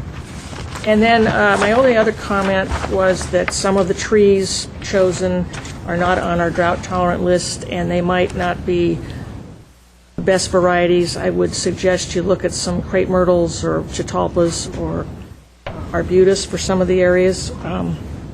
And in general, I think it's a very nice project, and it's going to be a real asset. Love the colors, the materials. Excellent. Okay, well, I'm going to summarize, add 2 thoughts, and then summarize it. I think it's a terrific project. It's going to take a part of this retail section that has been not active for many, many, many years, and boy, it's going to just re-energize that whole area. I think it's just going to increase the pedestrian walkway. It's going to extend the pedestrian walkway that we currently have on the other side of Ocean View all the way down here, and it's a terrific project.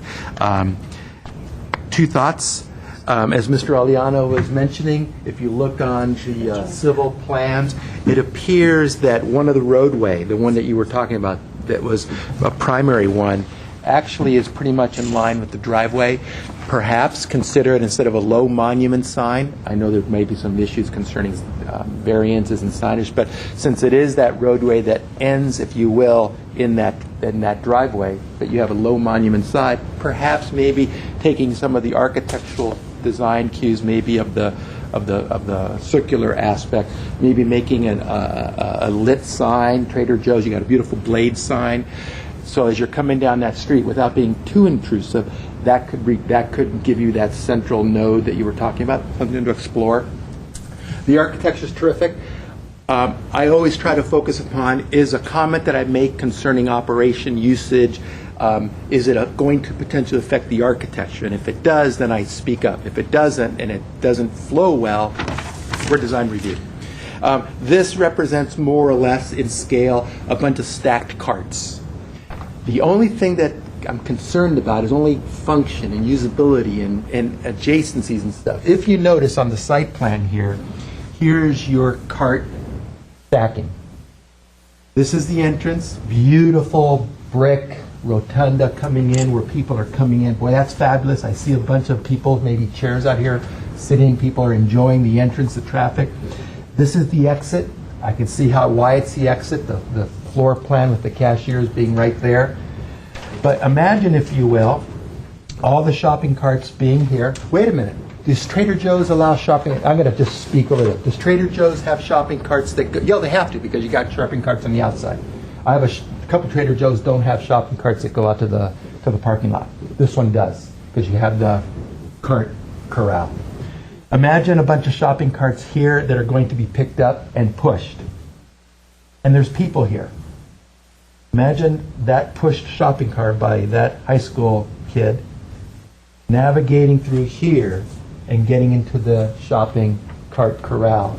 Very intrusive in the functionality of this area here.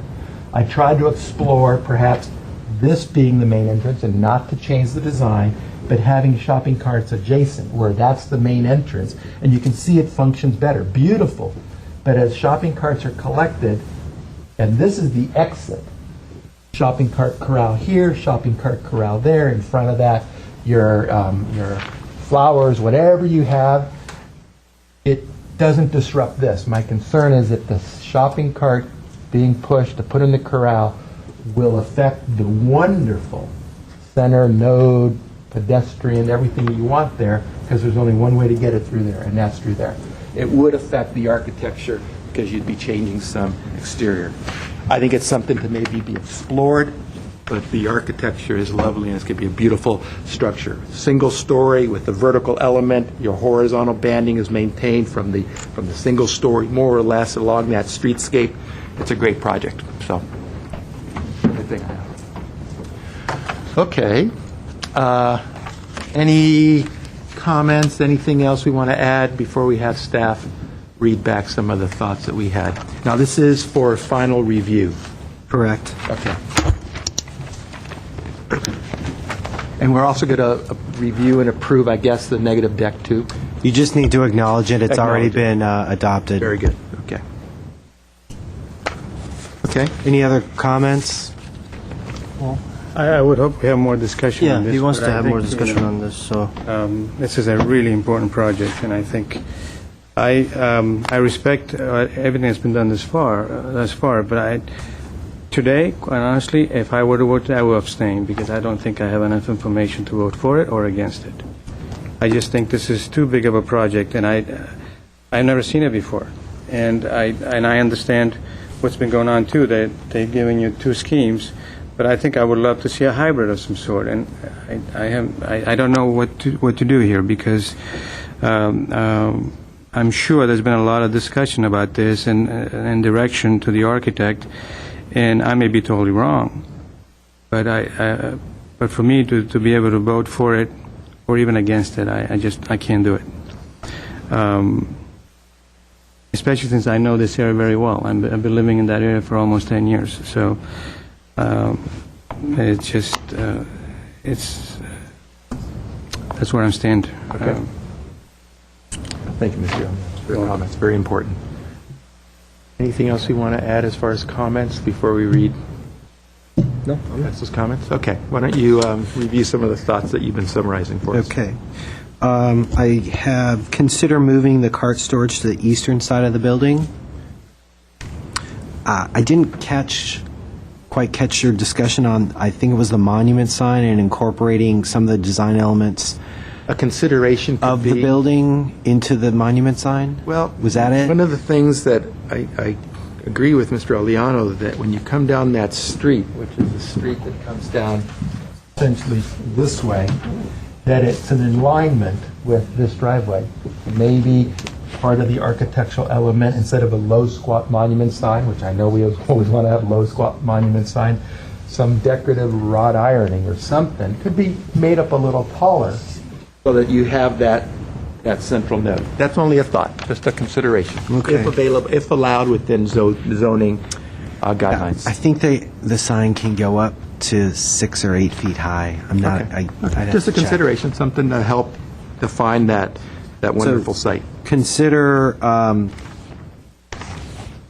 installing a monument sign that would help make the intersection of Orangedale and Honolulu Avenue a commercial node. Yeah, yeah.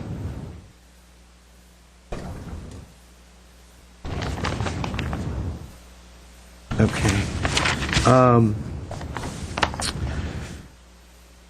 Revise the landscape plan so that all trees proposed are drought tolerant. Consider using enhanced material in the crosswalks.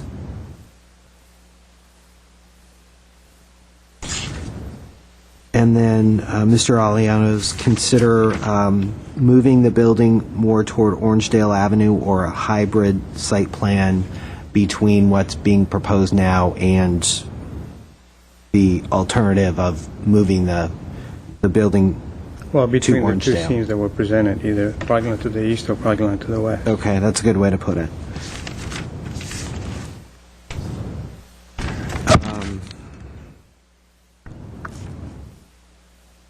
That was it. I wanted to comment regarding Mr. Nsua's comment on the carts. I think that's a very important thing. And in addition to that, I'm sorry, on the carts? the cart storage. Okay, okay. In addition to that, I don't see anything in the parking lot where you can store your carts. So I think that would be, if we decide to pass this, I think a strong recommendation to really look at that cart storage area and what's happening in the parking lot with storing. That could be a problem. So an additional cart storage area in the parking lot I'm as just well? saying where you park carts when you get out of your car, you're not going to take them all the way back. So there's no place indicated on the plan that I see to take your cart to. So in addition to his comment about the storage, I think that Like an needs to be interim strong cart look- storage in the parking? I think what we, sort of, when you imagine Yeah. usage and you're in the parking lot, there's always that That's temporary right. before permanent. And typically Trader Joe's does a very good job of it, and I see the applicant nodding. So, but Ms. Palmer is correct, there's no place for that interim on-site parking cart. But I think it's just strongly recommend his consideration about relocating that cart storage. So strongly consider. Is that is cart storage on the east side of the building, is that a condition or a consideration? At this point, I have written it as a consideration. I would say that it is a strong consideration because it does have impact on architecture. When you imagine its operation, it's going to be very disruptive throughout the day to have a stacking, those kids putting it, and it's going to Yeah, disrupt. I'm not seeing any disagreement from the team, so. Yeah, it's such an important project. Yes, sir. Please come back up. Your name and address. Thank you, sir. I'm the staff, the project architect. My name is Kip Craig, and my address is 814 West Chapman in the city of Orange. And in regards to the cart corrals, there has been considerable study on parking lot mechanism in terms of cart storage, cart confusion, cart application. When we went through the process with this specific project, we considered all of those aspects, including what your concern was, is the building on the other side of the property. And what happens with Trader Joe's is the operational functions of how they treat their customer experience is based upon criteria that has to do with a presentation for them to come to the store. So their main criteria is to get them into the store. So the carts, in terms of being accessed from an entry standpoint, is much more important for them than an exit standpoint. And they have attendants that actually spend a considerable amount of time chasing carts down for the store. The store basics criteria is 150 carts, which is their maximum. They have attendants that basically gather probably no more than 4 carts at a time. They move them considerably efficiently, and I think that what they have done with this project is taken all of that into consideration and try to make it so that they are less obtrusive in the whole organization of what this particular project is. However, the process as far as putting carts in the site, meaning in a temporary parking corral for carts, that's something that is also an operational function.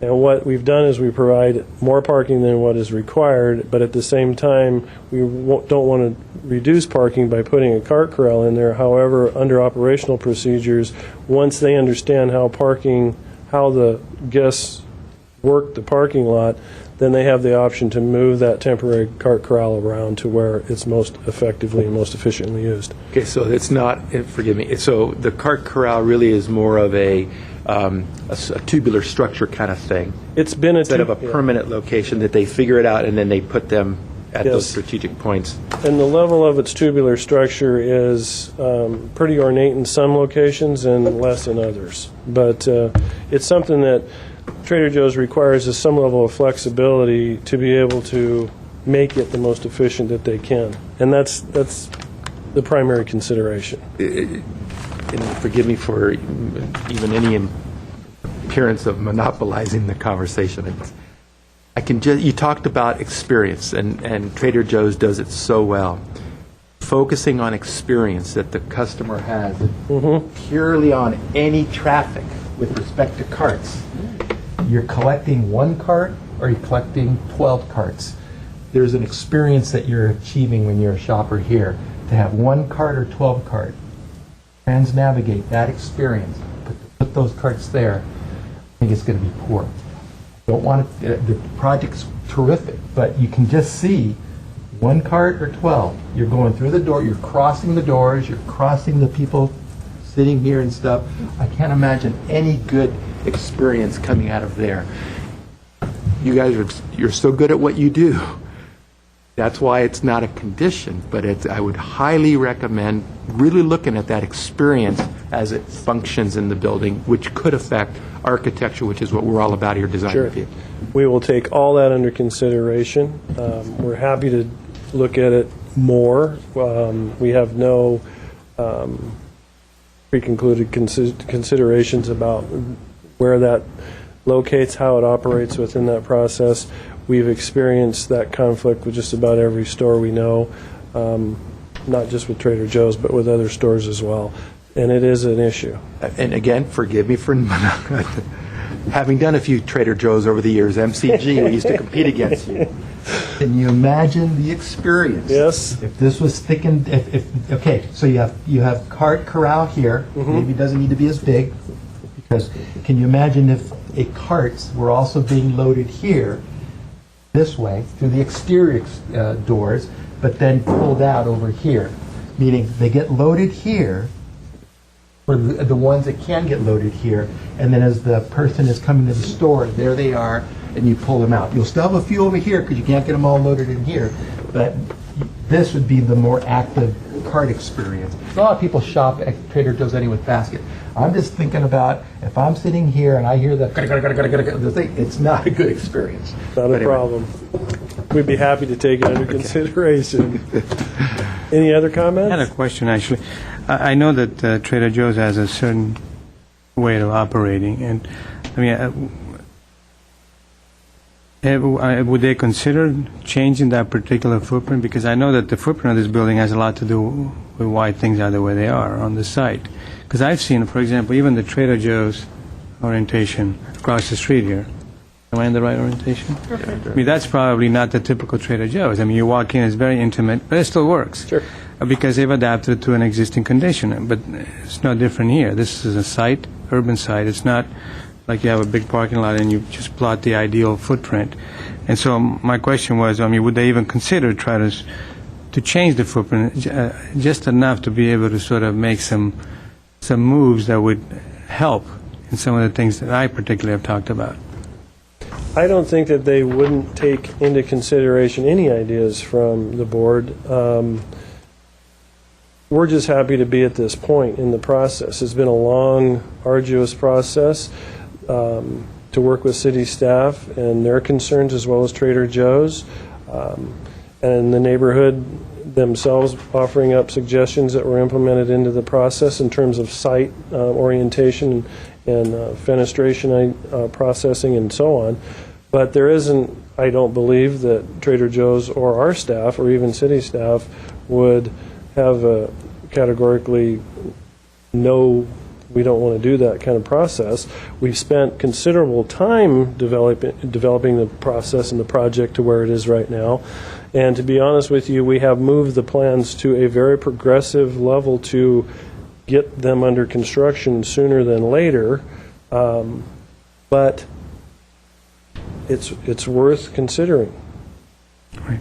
I mean, it's definitely worth considering. So I just want you to know where we are right now. So we've spent a considerable amount of time in this process, site orientation, so on. The way the building is actually sited right now is more expensive than the way we had originally proposed it. So, Thank you, sir. Very informative, very helpful. thank you. Okay. Anything else we want to hear from staff reviewing and All right, I didn't have anything else. I think unless we've missed one of your comments, we could read them back, or you can vote. Well, the only one I want to just make sure is that, again, the only one, it's just a strong consideration about the functionality of the cart corral. Because Okay. other than, it's just a strong consideration. You guys will execute it wonderfully, I'm sure, because you've gone so far at this point. So we have two conditions. The landscape plans revised to incorporate all drought-tolerant trees and provide cart storage in the parking lot. The remainder are all considerations. Read them quickly. Sure. Mr. Chair, could I just mention, as far as the zoning code is concerned, there's really no provision for having temporary cart storage in parking lots. That's why they have the criteria for the screen walls in the first place, to have the carts hidden. So I don't think we should be putting in a condition that probably can't be met. Good point. Okay. Thank you. So let's, thank you. Thank you, Wolfgang. Okay. Quick summary of what we didn't cover. Strongly consider moving the cart storage to the eastern side of the building. Or a portion of it. Or a portion, okay. Strongly consider moving cart storage or a portion of it. Okay. Consider installing a monument sign, taking cues from the building design, which will serve to solidify a node at the Orangedale and Honolulu intersection.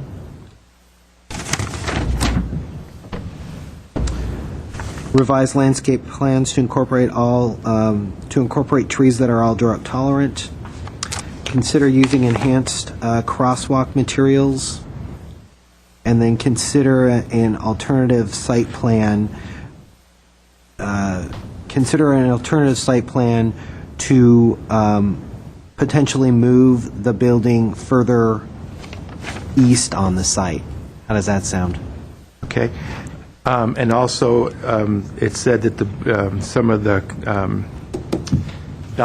information that you put on the decision, if we acknowledge it, could be incorporated. Matter of fact, it says here, the board should approve the project. The following draft language could be used as a record of decision. I think it covers the project information well. Yes, and that, unless we hear from you otherwise, that's typically included in the record of decision. Good. Okay. And also acknowledging the negative deck. Is that part of the thing, or? Right. You will need to acknowledge the adoption of the negative declaration for the project. At the same time that we're voting for it, or as a separate vote? You need. I don't even think it needs to be a formal vote, Okay, does it, Wolf? It's just Acknowledge. we acknowledge. Yes. We acknowledge that. Yeah. You just acknowledge that it's been done. Very good. Very good. And that the record will show that it's been done and it's been approved. Okay, good. So that's all I had. Good. All right. Do we have a motion for a vote in any direction? I'll make a motion to approve per recommendations. I'll second that. Okay, a motion was made to approve the project with the listed conditions and considerations. This will be a roll call. Mr. Yu? Yes. Ms. Palmer? Yes. Mr. Aliano? In the interest of being respectful to everybody, staff and the architect and the board, I'm going to have to abstain. And Mr. Insua? Yes. Motion carries 3-1. Okay, thank you. Thank you. Why don't we just roll into the third one? Let's go. Okay. I'm going to need one moment.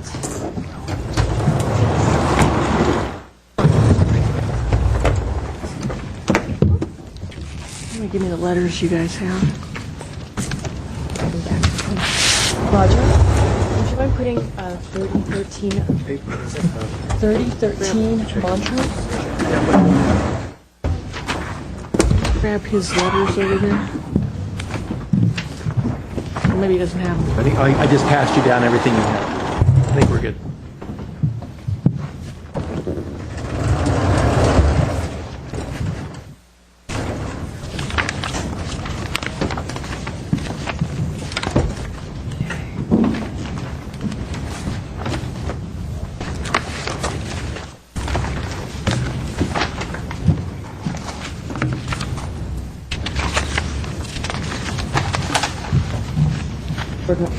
You have to step out for a moment. Go ahead.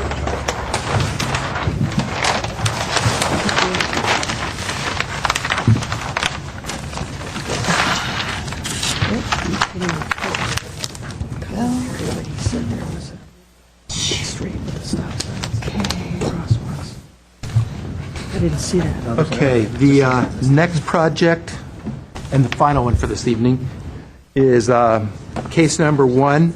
You ready? 1 second. I Okay, see. we'll wait a moment. Pardon? Where did you get you? You had to make. Gio? Yeah, he'll be back in a second.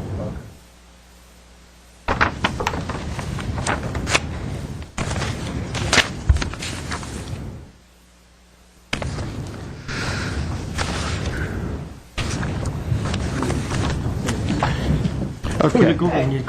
The final project for this evening is case number 1, PDR 2009-067-P, and the project address is 3013 Montrose Avenue. And we're ready for the staff report. Chairman Insua, board members. Yes, as just stated, the project address is 3013 Montrose Avenue. This project consists of constructing a new approximately 12,000 square foot church building that includes an assembly space, Sunday school classrooms, and preschool classrooms on an existing corner, approximately 48,000, it's just over an acre lot.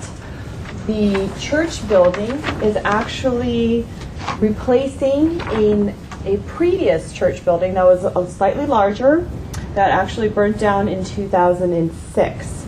So the existing site was already a church/daycare center with corresponding parking, and they are actually reconstructing the church that was burnt down.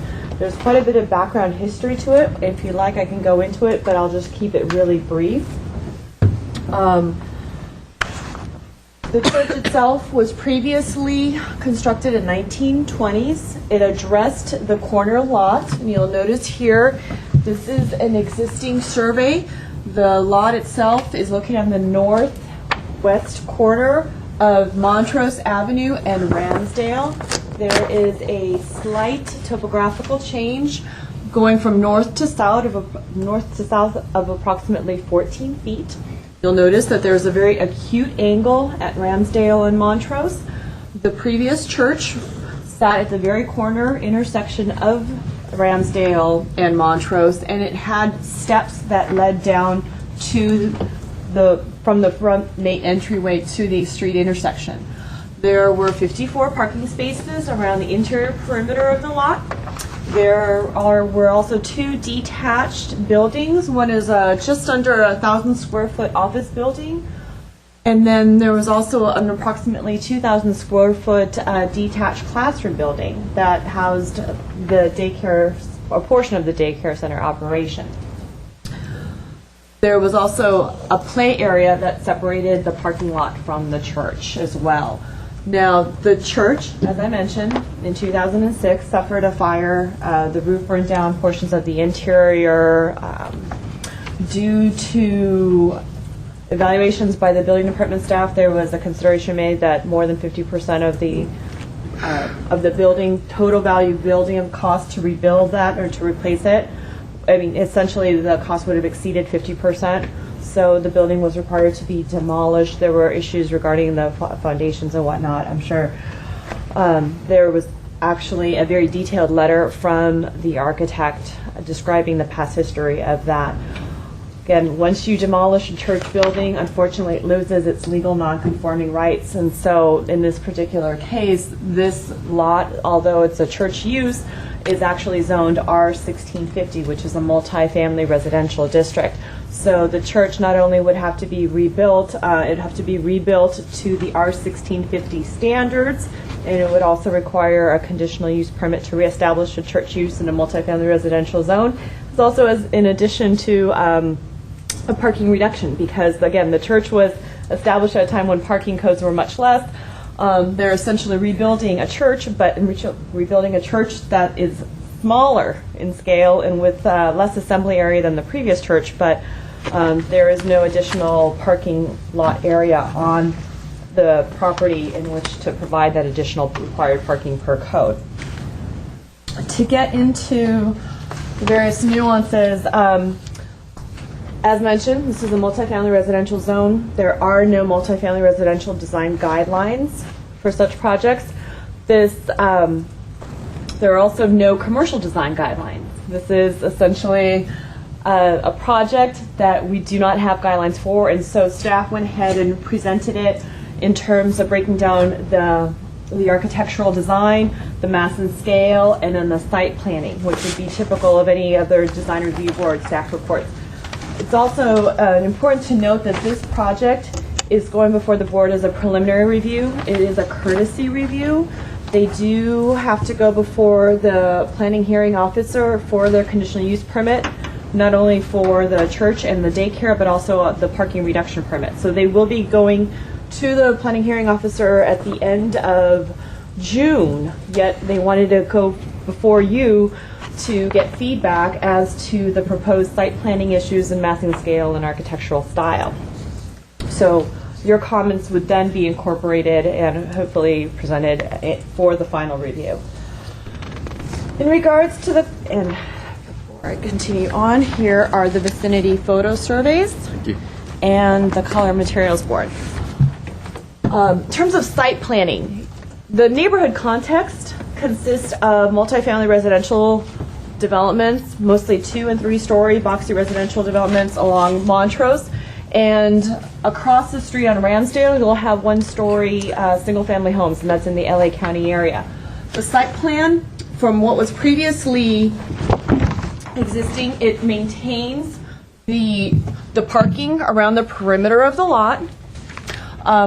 However, in this case, they are actually moving the building away from the corner intersection, moving it closer to the interior or the middle portion of the lot. They are required by code, because this is in an R1650 zone, to have the building pushed back 20 feet from Montrose. So they are in compliance with the required street front setback. And they are then creating a play area at the corner where previously there was a church building and the front main entryway.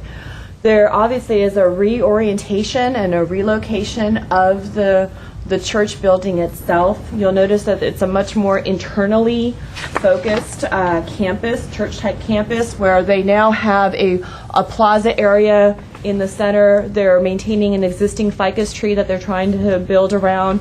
They're providing a play area for the children at the corner, and then having the main entryway into the church building from the interior plaza. So again, that's a major relocation and a reorientational shift away from what was previously proposed. This type of configuration and site planning issue is somewhat unique, and again, we're presenting this to the board to get your comments, because typically, urban design principles would have the building brought to the street edge, activate the street presence, have a street presence, a very strong street presence, especially when there's a corner location, have the main entryway off the intersection of the street. However, given several various features, one would be the topographical changes on the project site, having access from the corner location due to ADA accessibility, having also the requirement of a 20-foot front setback from the street, and in addition to having the congregation's desire to actually have a more internally focused type of internally focused campus setting. Those are the main criteria that actually drove this reorientation and relocation. And so we're here to go before the board to get your comments. Does this internally focused campus with a building set away from the corner, is that an acceptable site planning situation for you? Second item that was, and again, I'm sorry for going into all these details. I'll try to make it a little bit briefer because I know that this is a very late night this evening, would be the mass and scale. This particular proposal includes a two-story structure. On the main level, you'll notice that there is the assembly space and the Sunday school. On the lower level, you'll have the additional classrooms for the daycare center, including a certain auxiliary office and reception areas for the preschool itself. The lower level would have activity off of the front street of the Montrose. Main entranceway is off the Montrose Avenue, whereas the main floor you'll have main access way from the interior courtyard. So two-story structure, you have approximately a 39-foot overall height. This does meet code because, again, since it's in the R1250 zone, it would be required to be less than 41 feet in height, so it meets the height guidelines. But again, staff is presenting this to you for your comments and directions. There is a topographical change in the slope of the site, and so the buildings, the guidelines would have the building sort of address the slope. In this case, the building is set back on two layers. It's built somewhat into the slope, but from the front facade, you don't really get that There's no reflection of that topographical change in the building. There's also, you'll notice here on the front elevation, this would be the Montrose Street elevation. It's primarily a one planar type front elevation. There are architectural details that have been added, such as the overhangs over the windows. There is a projecting eyebrow. You'll notice that there is a roof eave. The building itself is somewhat broken up into slightly two forms. One, you'll notice that the assembly area is below a gabled roof, whereas more of the Sunday school daycare center is surrounded by the flat parapet roof.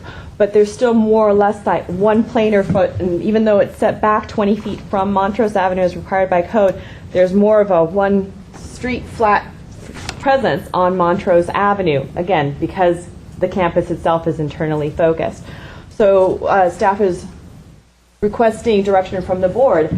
Typically, you'll have a church that faces outward that has an actual street presence, whereas this way it's reoriented internally, but does the mass and scale of having somewhat of a flat building facade, but with some slight projections such as the lip overhang, whether that's enough.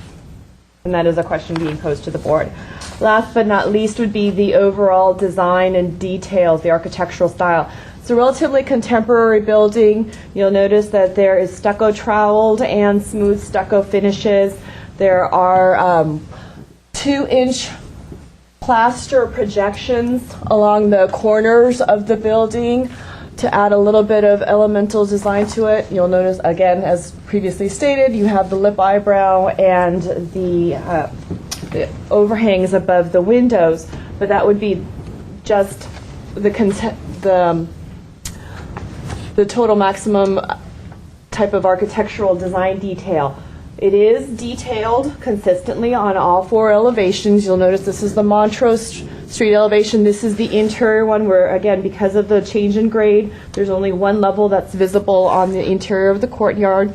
And on both the east and west axis, you'll notice there's more of the one story, and then you'll notice the ground level. The roof itself, clad in metal roofing cladding,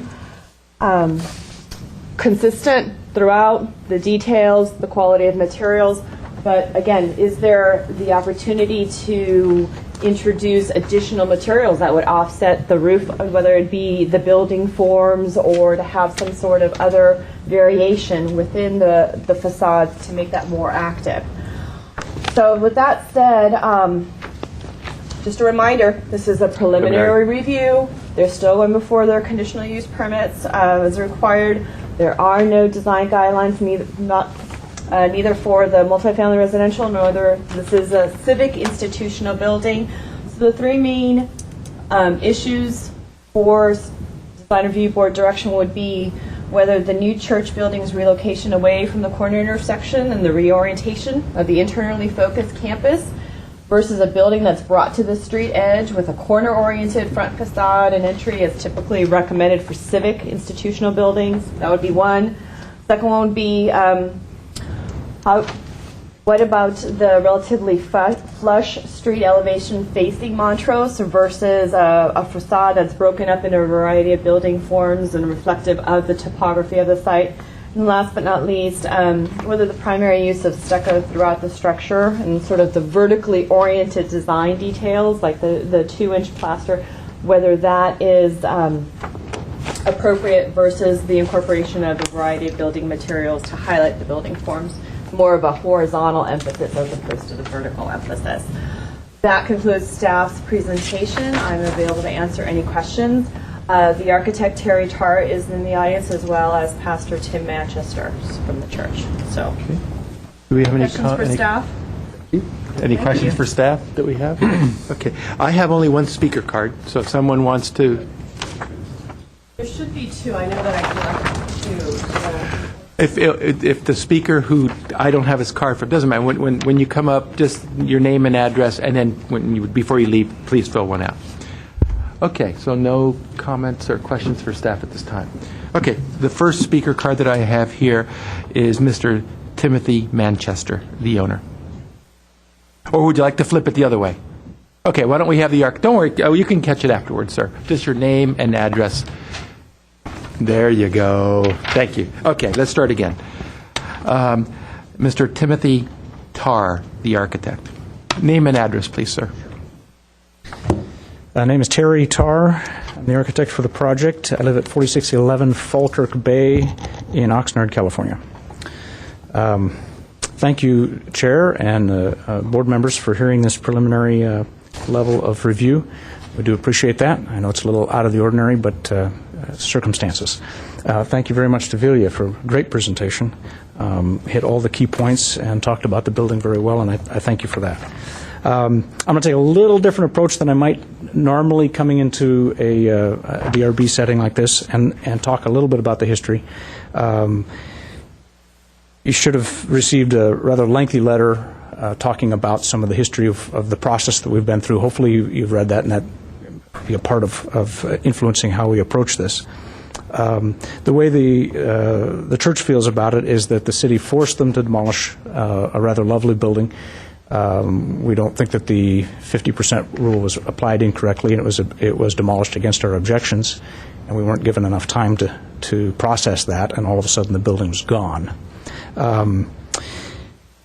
What that imposed on us was then about $1 million difference between what's available out of insurance compared to what it takes to build a new building that's comparable in square footage to what they had to replace the functions that they needed. That left us in quite a dilemma. We negotiated some with the insurance to cover some of the additional upgrade costs. So the upgrades involved the entire site, not just the building. There's no insurance that covers upgrades to a site. It's fire insurance for what burned, not what is remaining that's still usable. So that created a real dilemma to try to find a viable building financially. The setback along Montrose creates a squeezed building shape and size that was not viable for function or cost due to the slopes. We have the acute corner. We have the transition between two floors that's forced on us by the topography of the site, and accessibility issues. As you come to the corner, it's trying to transition across 10 feet, and about 5 of that happens right directly in that acute corner where the old steps of the original church used to be. That's technically almost impossible in today's code in terms of trying to transition that. In fact, it exceeds 1 to 12, which is a maximum ramp for handicap accessibility. So it created a real dilemma trying to push the building into the corner, not only for that reason, but the cost. So we're trying to find a way to build a building within parameters of the available funds, and pushing it away from the corner allows us a less expensive building type in terms of structure. So in response to that, we pushed it away from the corner. Simple steel structure with an open span for the main assembly space, set over a concrete lower level with access to Montrose. This forces the main entry to the interior, which is really what the congregation needs and a better solution for them anyway. Okay, so the site slope from Montrose up to the second level is about 10 feet. At the corner, that transition lends itself much better to a multi-level landscape space than it lends itself to putting a building in the corner. And so we pushed it away for that reason. I did an overlay sketch, which should be in the package, that sort of shows the complications of a concept pushed into the corner and how that transition would affect a two-story building.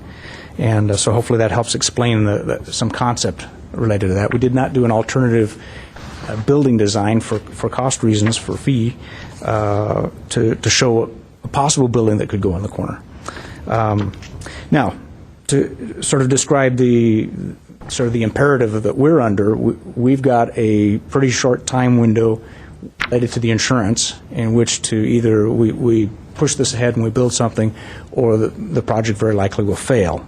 So it's kind of a make or break how the Design Review Board responds to the project, simply because too much time has passed, and redesigning it is probably not viable within that timetable. Pushing it into the corner and redesigning a more expensive building is not viable financially, we don't believe.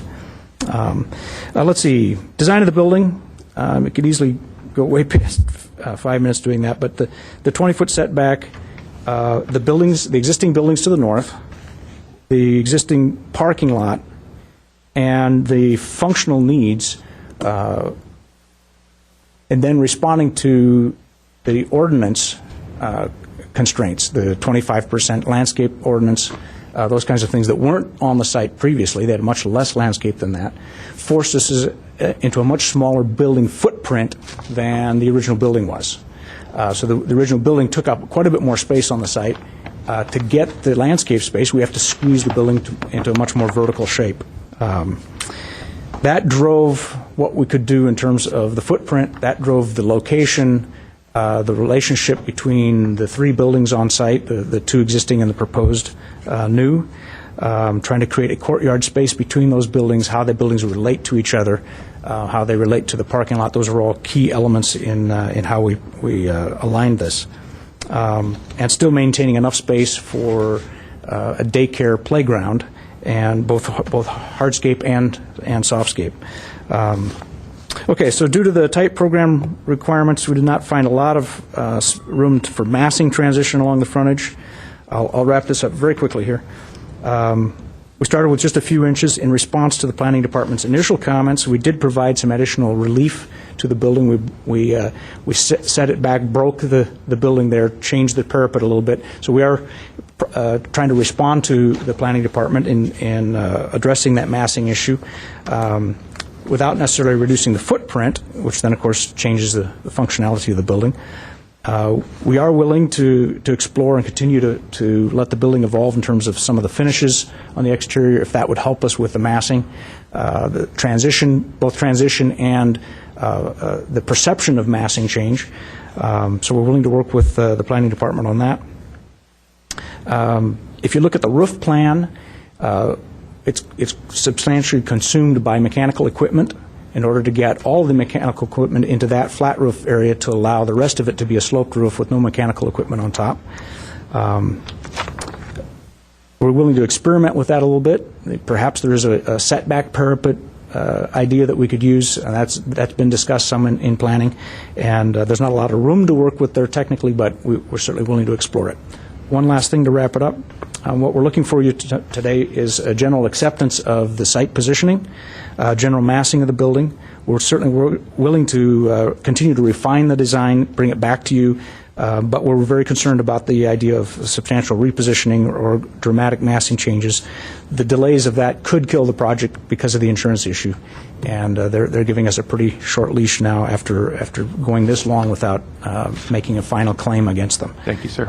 Available for questions. So, Any questions we have for the applicant at this time, or the architect? Yeah, I have some questions. For you. Can you go a little bit, just very briefly, on the timeline?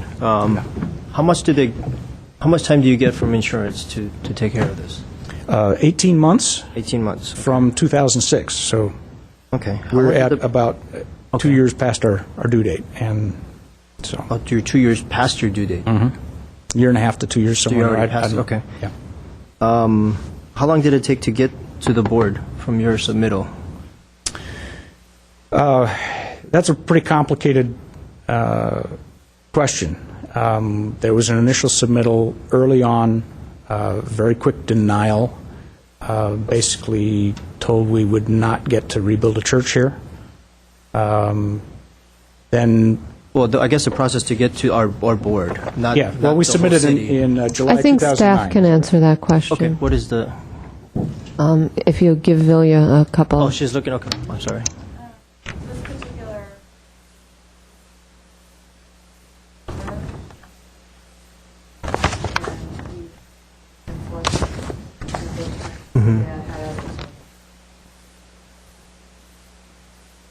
Okay. Others, and there was that issue of rebuilding on. Microphone isn't on, so so that they had been in communication with city staff a while ago, but the actual submittal itself wasn't presented until September of 2009. Okay. Let's see. I guess we can go over the other stuff somewhere. Thank you, sir. Okay, thank you. Ms. Palmer, are you okay? No, any questions at this time? I'm fine. Okay. The next request to speak is Mr. Timothy Manchester. You don't need to speak if you don't want to, sir. Name and ad. I just filled it out because I was told to. Oh, okay. Well, you follow instructions well. Okie doke. Any questions we have for the applicants or at this time from the board before I close the oral communications? Okay. Why don't we close this portion?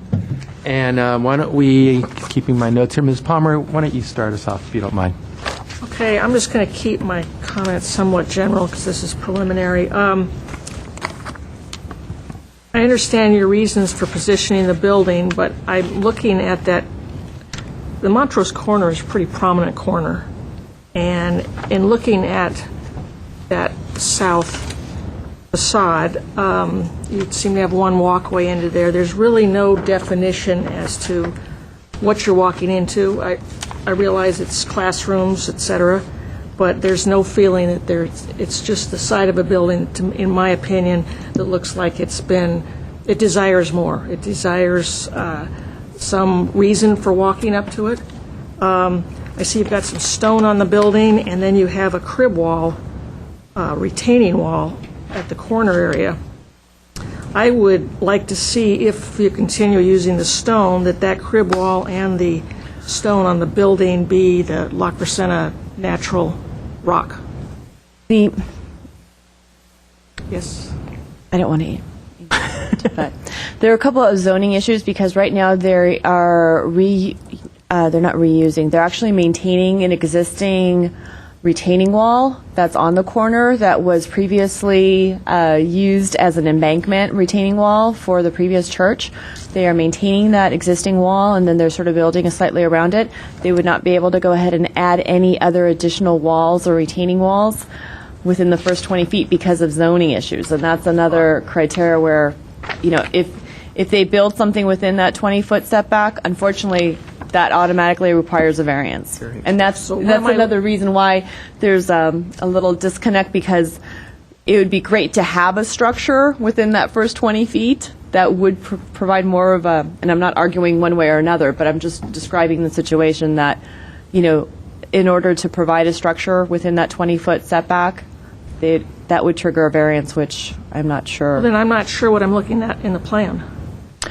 Where it says the grass bioswale, and there's Correct. a retaining wall? Correct. That's the existing retaining wall? That is the existing retaining wall with a portion that is added on the far west-hand side that will have to be modified in order to meet code. Because there are minor discrepancies in this particular project proposal that still do not meet code, that would have to be addressed before it comes back to the design review board. I'm looking at the materials board, and they're showing the stacked crib wall.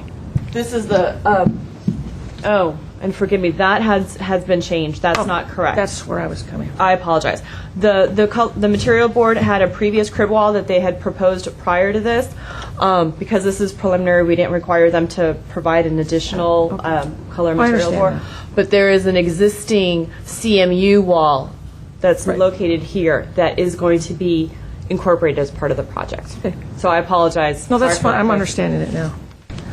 There's no crib wall. But my other comment around whatever stone might be applied, that we use the stone that's indigenous to the area there. As I say, I think there needs some definition to the front of that. It's being right on that street area there. It appears to be somewhat top-heavy with that. You've got the doors, and then you've got that canopy, and then a huge 20-some-odd foot area. There might be some way to break that up so it's not just a straight facade. Regarding the perimeter area and landscaping, I would want to make sure that your landscape plan coordinates with your plot plans, because they don't necessarily do so. But I know you have a couple trees on the site, and they're large trees. You're proposing at least 50-plus trees on this site, and it's just around the perimeter. Will cover the whole front, cover the sides, and they're all linear. Perhaps through the parking lot and the building, depending on how the breaks go, that there might be a way to create some landscape where it's a pleasant landscape and you're not in a row of trees everywhere. So it might be different types of trees, different elevations of trees, different locations, not just every 8 foot a tree. And then that the landscape plan reflect all, not native, but drought-tolerant plantings, and that they remove the palm trees that are there. I think that's all I can really say for now. Thank you, Ms. Palmer. Mr. Yu, why don't you? Thank you, sir. Couple things first. It's good to see it in a preliminary state. I think it gives us a chance to sort of, for example, on the last project, sort of the final, it comes in, and that's what we review. Here, it gives us a chance to sort of communicate with you. I know that you've been communicating with staff, but it gives you a chance to kind of hear sort of our voice in this, and we appreciate that you took the time to come to us at that point. I also, the time crunches that you're in, we have no idea, because this is what we're challenged to deal with, and so we kind of give you our opinions on everything now, but I guess to talk about sort of the overall concept of a church, a community church, even if it's not the immediate neighbors that come to this church, there's a responsibility of a church as a building, as a group of people, as you're located in this particular part. I mean, you could be in LA, you could be, wherever, but you're here.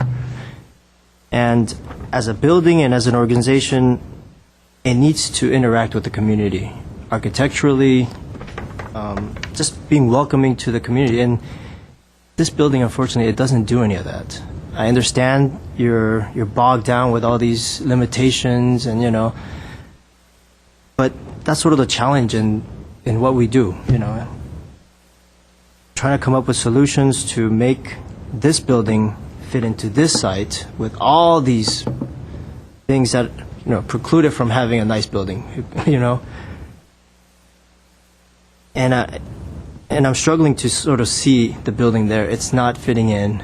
The site planning of it is not making sense to me. I understand it's sort of like 10 different things are pushing in, and then you end up here. There has to be some way of actually pushing back on some of those. You got to be able to do something. Site plan wise, there's no reaction to existing buildings, existing situations, creating little spaces, plazas. I'm not seeing it. I can see that the corner is challenging, but that corner is special. Something needs to happen there. And a playground doesn't necessarily do it for me, you know. The height of the structure itself, the placement of the classrooms in the basement with very little light, just makes me sad, you know. I work on schools and churches, and that really saddens me because natural light is what the kids need, and that's sort of the best case scenario for learning situations. And on top of that, to have sort of a 4-foot, overhang that covers even more light coming in, it's just there needs to be a change there. The building itself, like I was talking about, needs to express, it needs to sort of interact with the community. And right now, it's just sort of a 3-story block sitting on the lowest point of the site and just kind of is there. I understand maybe it meets all your functional needs, and it's a place where everyone can gather. But once they leave, that building is there for the rest of the week, and it's not doing anything to help that corner or that community. So. I guess I could go into specifics of it, but it's not working for me at all. So I'll leave it at that for now. Thanks, sir. Good comments. Mr. Aliano, any things you'd like to add to the? Yes. I think I'm glad that's here preliminarily as well. I think for me, when it comes back again, it'll be very helpful to have a street elevation. In other words, not just the buildings, with the floor line, but I really would like to see from corner to the most adjacent building, to see, basically be accurate, to show basically how the sidewalk, slopes, and to basically see all the grades, and to see how this building sort of relates to the street.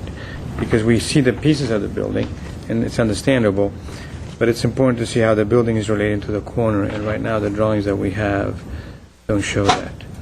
I think if you were to elevate from corner, as I said, to a most adjacent building, you'll be able to see how the building relates to the corner, and then maybe that will make Mr. Yu more comfortable about the playground, or maybe not, I don't know. But I think that would help. So, I think you're going the right way. You're doing all the right things, and I'm sorry that you have this sort of time crunch, but I think you can do it. I don't think you need to do a lot more to make this building great. I think because of the change of elevation, you have no choice but to make the main entry at the higher elevation. So I think the fact that you're doing that, I think, is good. I don't think you could enter from the street unless you create the main gathering space mostly on the ground, which is probably not as pleasant. I suppose you could look at that, but right now you already have a building that's sort of partly subterranean anyways, which are primarily the classrooms. And I do agree. I think the corner needs to do something different. I think the playground maybe could move to the north, maybe northwest. Maybe it could be nestled between the parking area and the building. And to me, that corner should be an outdoor gathering space. It should be a place that when you come to that corner, you go, wow, this is a place of worship. This is where people gather, and then they go inside the building. Because I worked on church buildings before, and I know that the gathering space is a very big part of these types of buildings. And you have it already. To me, the sample that you have shows me that an outdoor space is very important to you. And so you have it in the middle, perpendicular to Ramsdale. But I'm saying, what if you moved all of this to here, and instead of the entry being tucked in the back, what if this were the entry back in here? Somehow maybe put some of these classrooms back here, and maybe you have a more of a rectangular gathering space, I'm not quite sure, without having to reinvent everything. I think you could do these moves very easily, because then once you do that, as you're coming down Montrose, and even from Ramsdale, you have a corner that's saying something about what this building is doing. Right now, there really are no episodes in how you move to the sites. Everything is pretty much the same. You know where you're supposed to come in. You know that there's an entry in the back. But poetically, there really isn't anything there that sort of inspires. And I know you're still preliminary, so you have a lot. Hopefully you have enough time, and I think you would have enough time to sort of rethink some of these things, these moves, and just bring it to another level. Because the building, even the language of the building, to me doesn't say that it's a worship place. And when I'm walking, if I'm driving on Montrose, perhaps you could tell from Ramsdale because you have an entry point, but there are no elements that sort of say that to me. And particularly on Montrose, it looks like the side of a building, and it looks like an activity center of some sort because of the height that it has. So I wonder, in this elevation here, because I think this is scaled. There's a certain degree of scale here. But on there, you really don't understand what's going on. What's really behind here? Well, there's a platform behind there, part of the space. But maybe should there be 3 little windows? Maybe there should be a grander gesture there, where maybe it's one big windows. And I know it's south-facing. Maybe you can figure out a way to keep the sun out. Maybe it's a bunch of slits of windows. Something that really says there's something wonderful happening behind this wall, rather than right now it feels like he's trying to screen, he's trying to hide what's behind it, because the language of the architecture doesn't say that. The part where the roof is actually, you have a parapet, in a way actually even blocks this sort of sequence from the corner to the main building. It becomes a plug between the corner and the main building. And I think that needs to be worked. And that should be more gradual. Again, it's hard to sort of have to get in there and start sketching, and I just don't see right now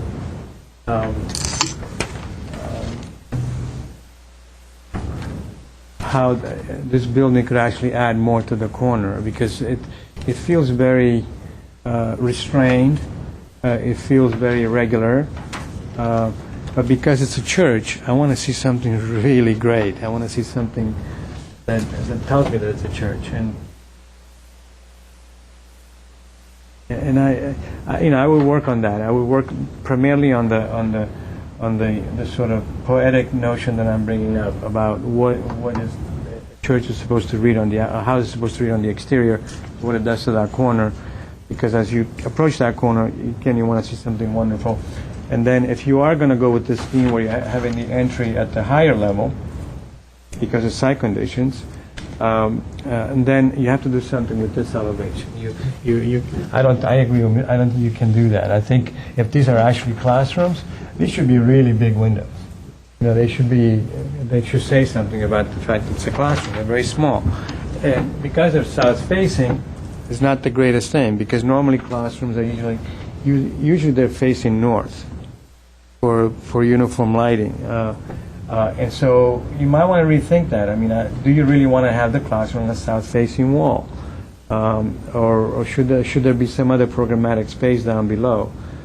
These are all things that I think it's important to consider. And then the appearance on the street. Those are very, very important things.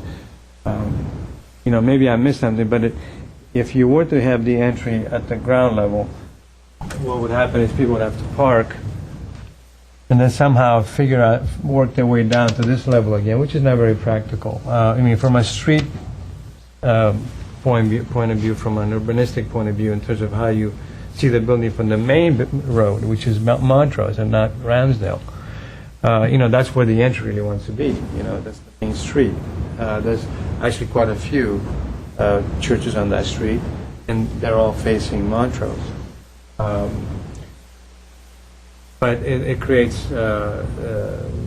problems with sort of practical problems, right? How you get people from up here to this point. If you come in from the back, then you got to come down because you got to change the grade. So, I can accept the site plan the way you have it with the entry on Ramsdale if you make the architecture on Montrose more responsive to Montrose, and just say, okay, this is more of a symbolic gesture on Montrose because it is Montrose Street Avenue, but really the main entry, and it should be obvious that the main entry is on Ramsdale. You're not trying to hide it. You're trying to say, the site conditions really warrant that.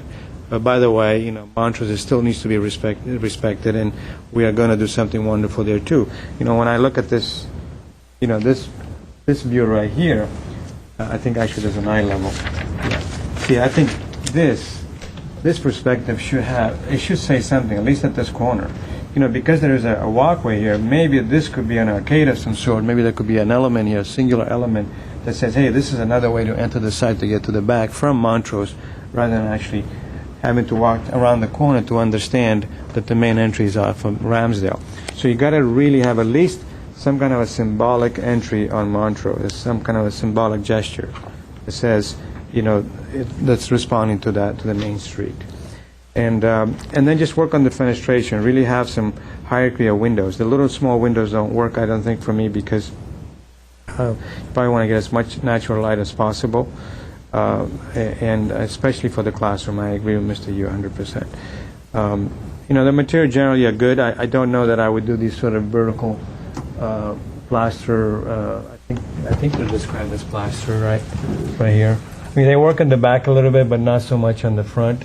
Maybe you got to have more of a base on the street side, something, maybe a different material all the way to that level, and maybe change material so that proportion is the same. You kind of have to study it, but you do have a little bit of work to do, but I think you can do it. I don't think you need to reinvent the wheel here. And I would work also on the roof. I'm assuming this is the standing seam roof, right? Metal roof. I think given the context of the area, the contextual nature of this particular intersection, you might want to. I don't know if I have anything against the actual material. The metal is fine. Maybe it's not a painted metal. Maybe it's a natural finish. Maybe it's a more galvanized finish where it kind of natural in ages it gets a patina. But then I would do the roof forms have to somehow vary. There needs to be some, because you have a lot of different things going on, but just one big roof. And if it is one big roof, it should be probably a more stronger gesture in terms of how it's shaped and so on. So I know I'm speaking generally, but I'm doing that on purpose because I want to make sure that you have enough flexibility to come through and not have me sort of detail every little thing. Okay. Thank you. Thank you, Mr. Alano. Okay. Any specific comments before I add? Okay. I'm going to try to summarize it. I'm going to try to pinpoint some things, but I think we're all, in general, have a tone of our expectations are, we wish that more could be at this location without breaking the bank and all the things associated with it. Many things are driving the design. Existing buildings on the site, zoning restrictions, existing site conditions, cost, insurance, time, and lastly, function driving the design. I'll focus only on function driving the design. It's clear to me that the function of what we are trying to achieve here is definitely driving the design. And I tried to think about what operational function is occurring at this site. Well, we have a church sanctuary, but when you think of the church sanctuary and its design, and I may be wrong, but as I see it identified here, I see that the church sanctuary is also titled, or primarily titled, a multi-use space.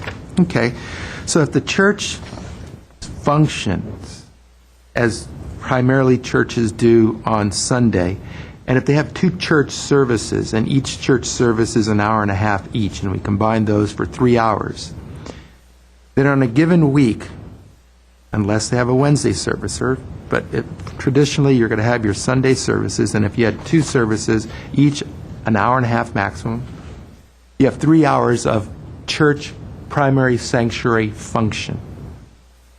And when you factor in 3 hours against the other primary functions, which is a daycare and all the accessories associated with the requirement of daycare and the function of daycare, for me, I see that the church title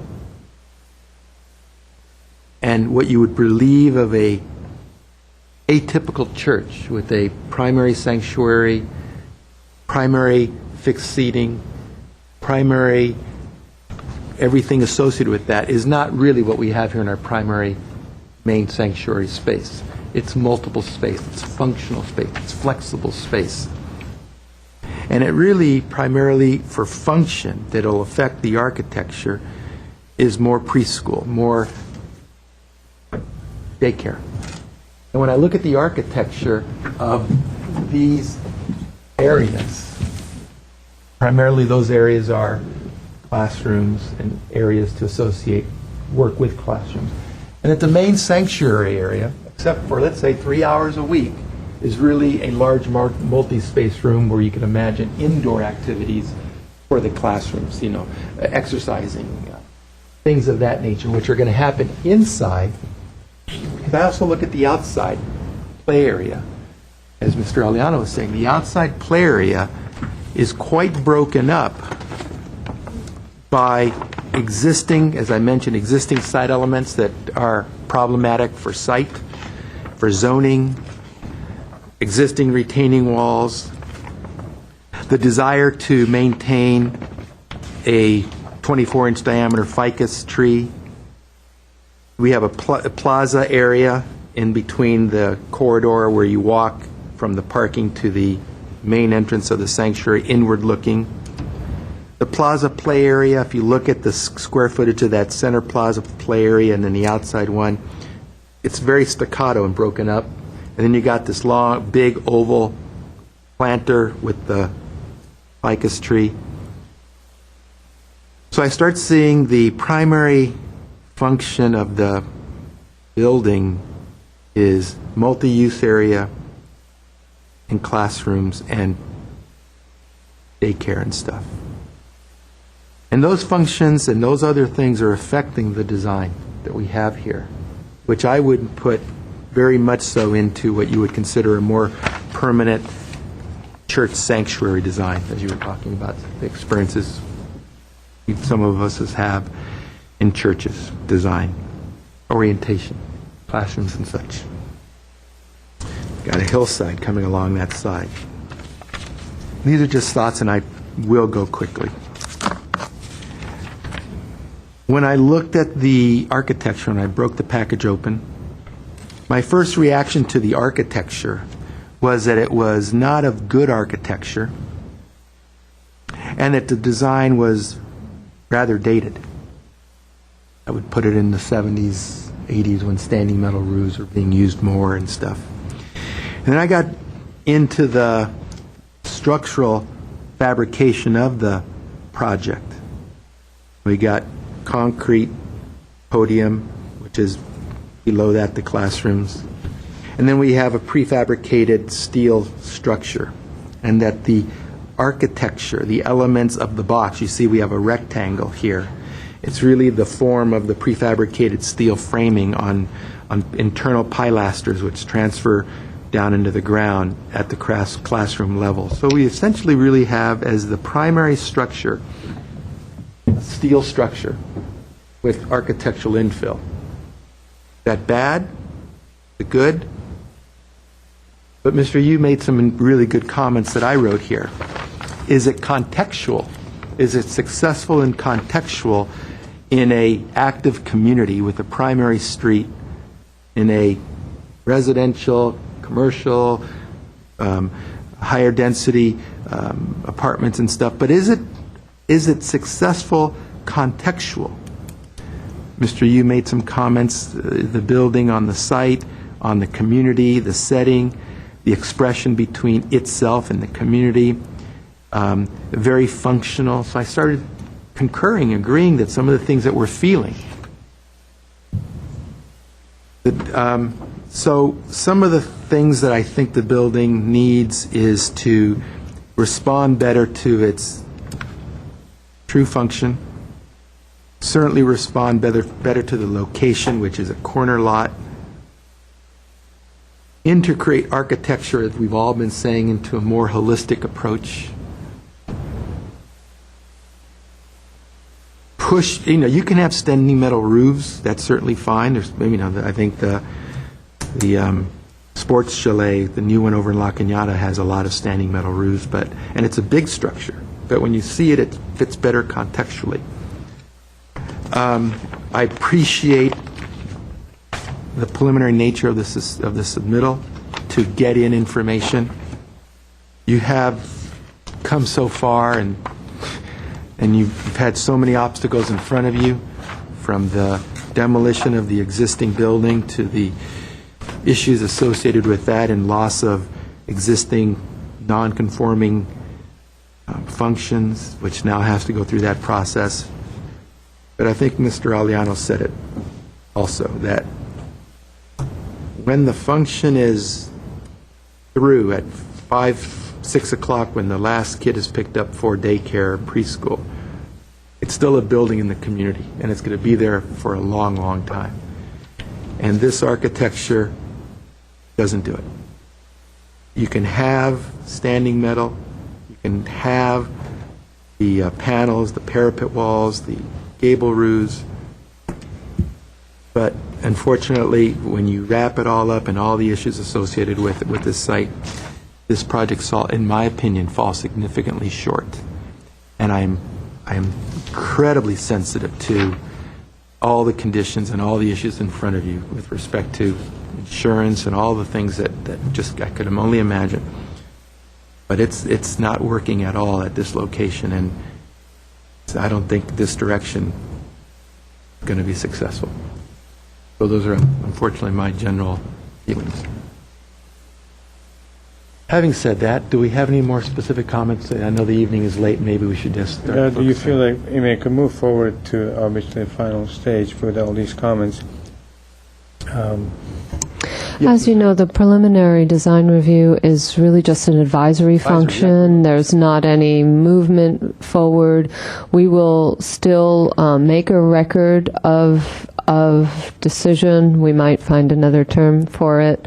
Record of preliminary review. Likely, so that there's a record of the discussion, but it's not a decision point that you're coming to.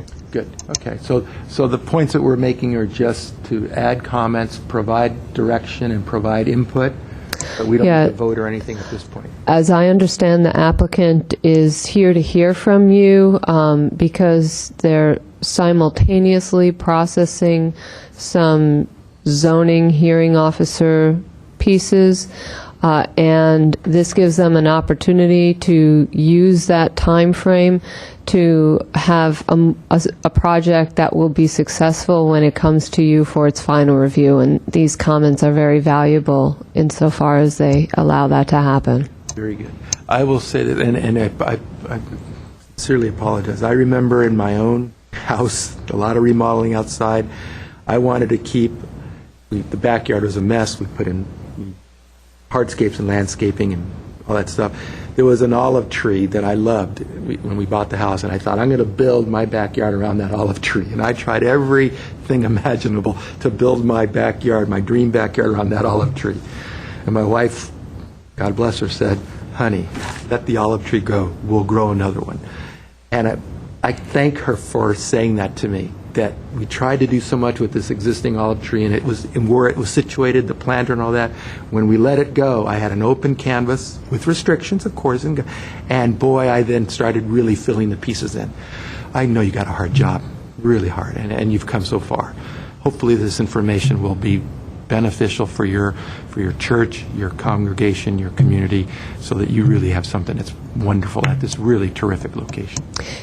If I may summarize some of the comments so that it provides a little bit more ease as the applicant moves forward. What we heard sounds like a lot of comments, but because the board is so sensitive to the history of the project, they are maybe less substantial than they sound on the face of it. So I'm going to repeat what I heard, and you can correct me if I'm mishearing. No, I never do that. There is a desire to address the corner. There seems to be a consensus that the corner is very important, but there was a variety of options as to address the corner. One option that we heard, I think it was from Board Member Aliano, is to potentially flip the play area and the gathering space so that it's still an open space on that corner, but that it's a more public space on the corner, rather than having necessarily the entry be there or the building move into the corner, which might be a challenge for them because of the grades. And there was also a sensitivity to that there is a challenge for the grades, that the entry could very well remain on Ramsdale as long as the building architecturally showed an openness and a kind of civicness towards Montrose, which is the more public circulator street. And what we heard is that could be resolved with potentially larger openings, some variation of the surface rather than flush all the way for the length of the building, some modulation in the massing there. So those were some of the site planning pieces that that we took from all of the comments that were the most important as far as the siting of the building. Board Member Palmer made some excellent comments regarding what's shown schematically as what would be a very rectilinear landscaping plan to provide some variation and movement in the trees rather than have it so rigid, if you will, to have a variety of trees, and rather than a linear design to have it more like a meandering grove, if you will, because there are so many trees. That is really a design opportunity with that 20-foot setback. We didn't hear any objection to maintaining the 20-foot setback, so I just want to reiterate that it's okay to have the trees there as long as the building has an openness that addresses a sort of beautiful and poetic, I think I heard, space behind that wall. And then the architecture should be not necessarily more expensive, but more significant in that it is a church, it is a civic structure that houses not only a multipurpose room, but a sacred space. Is that a reasonable summary of what we heard without bias filtering? You take good notes. Thank you. I would also want to say that I think the existing trees are hindering those building locations too. I mean, I know they're big. I live right near the area, and they're eventually going to come down. The ficus is messy, and I think taking them down, you could get a lot more area to work with. And if the board would like to invite the applicant up, if there was a sense that would be useful, just as a suggestion. Of course. Thank you, Ms. Wright. Hey, would you like to comment at all, or we've done enough? Thank you, sir. Thank you for your patience and everything associated with that. Okay. Well, yes, Mr. Yeah, one last thing. I mean, the corner, because of the grade situation, because the corner is going to be lower, I think that's why they put the playground there, but it's actually detached. You have to get to it from somewhere else. If that corner becomes the main gathering space, that means they have to change the grade, which means you probably end up with a retaining condition of the street. But you could step that. In other words, you could probably have first condition at where the playground is right now, and then you have to step in, whatever the code requires, to create a secondary retaining condition there, so you have this sort of open space. That's why I was asking for an elevation of that whole street to see how it works. Right, that was a comment that I forgot to repeat, but we did write that down. Yeah, but if that becomes the actual gathering space, then how do you get back up? It sort of becomes a little awkward. So they sort of have to work all this stuff out. But I guess the spirit of our comments has been reflected, and I hope that when next time you come back, it'll be right there. Thank So, do we just close this portion of the proceedings, if you will, and then go into, Well, oh, turn it on. it is on. Thank you. Typically, you would still, this gray area, we would just ask that the board formally recognize these comments Okay? and allow them to go ahead and proceed based on these comments. So Okay. typically, we would ask for a motion, a second, and a vote for Okay. roll call. Can we do a motion to typically acknowledge these comments so that the project can move forward from a preliminary stage? I move that we typically acknowledge these comments in order to move forward. Second. I have a motion by Board Member Palmer and a second by Board Member Aliano. Board Member Aliano? Yes. Board Member Palmer? Yes. Board Member Yu? Yes. And Chairman Insua? Yes. The motion passes 4-0. Okay. The items that are left are the review of the past minutes. Correct. We have two sets of minutes. One would be from April the 29th, and Board Member Palmer, Yu, and Insua were present. Board Member Aliano was absent. And then also the meeting minutes from May 27th. Board Member Aliano and Insua were absent that day, and Board Member Palmer and Yu and Simonian were here. Okay. Is everyone comfortable with the minutes of April 29th? I move that we approve the April 29th minutes. Motion by Board Member Palmer. Is there a second? I'll second. Board Member Yu, thank you, because Board Member Aliano was absent. So Board Member Palmer, Yes. Board Member Yu, Yes. Chairman Insua. Yes. Okay, and motion minutes from the 27th. There's a correction. Mr. Simonia wasn't there, I don't think. Mr. Aliano was there, I think. Weren't you On there May for the last one? 27th? The last one was there. Yeah. Good. So I think those two need to be Okay. switched. So with that Because correction. later on, he makes a motion, so he has to be here. Unless he phoned it in. Right. Okay, so we flip them. Okay. With I think those, that's all I saw. is there a second? I mean, is there a first? Actually, is there a motion? I'll move that we approve the minutes with the one correction. A motion by Board Member Palmer. Is there a second? I can't second her. Or can I second? I was the... Well, you were present there. Okay, I could do that even though I was the chair pro temp. It's okay? You can do that. I second. Second by Board Member Yu.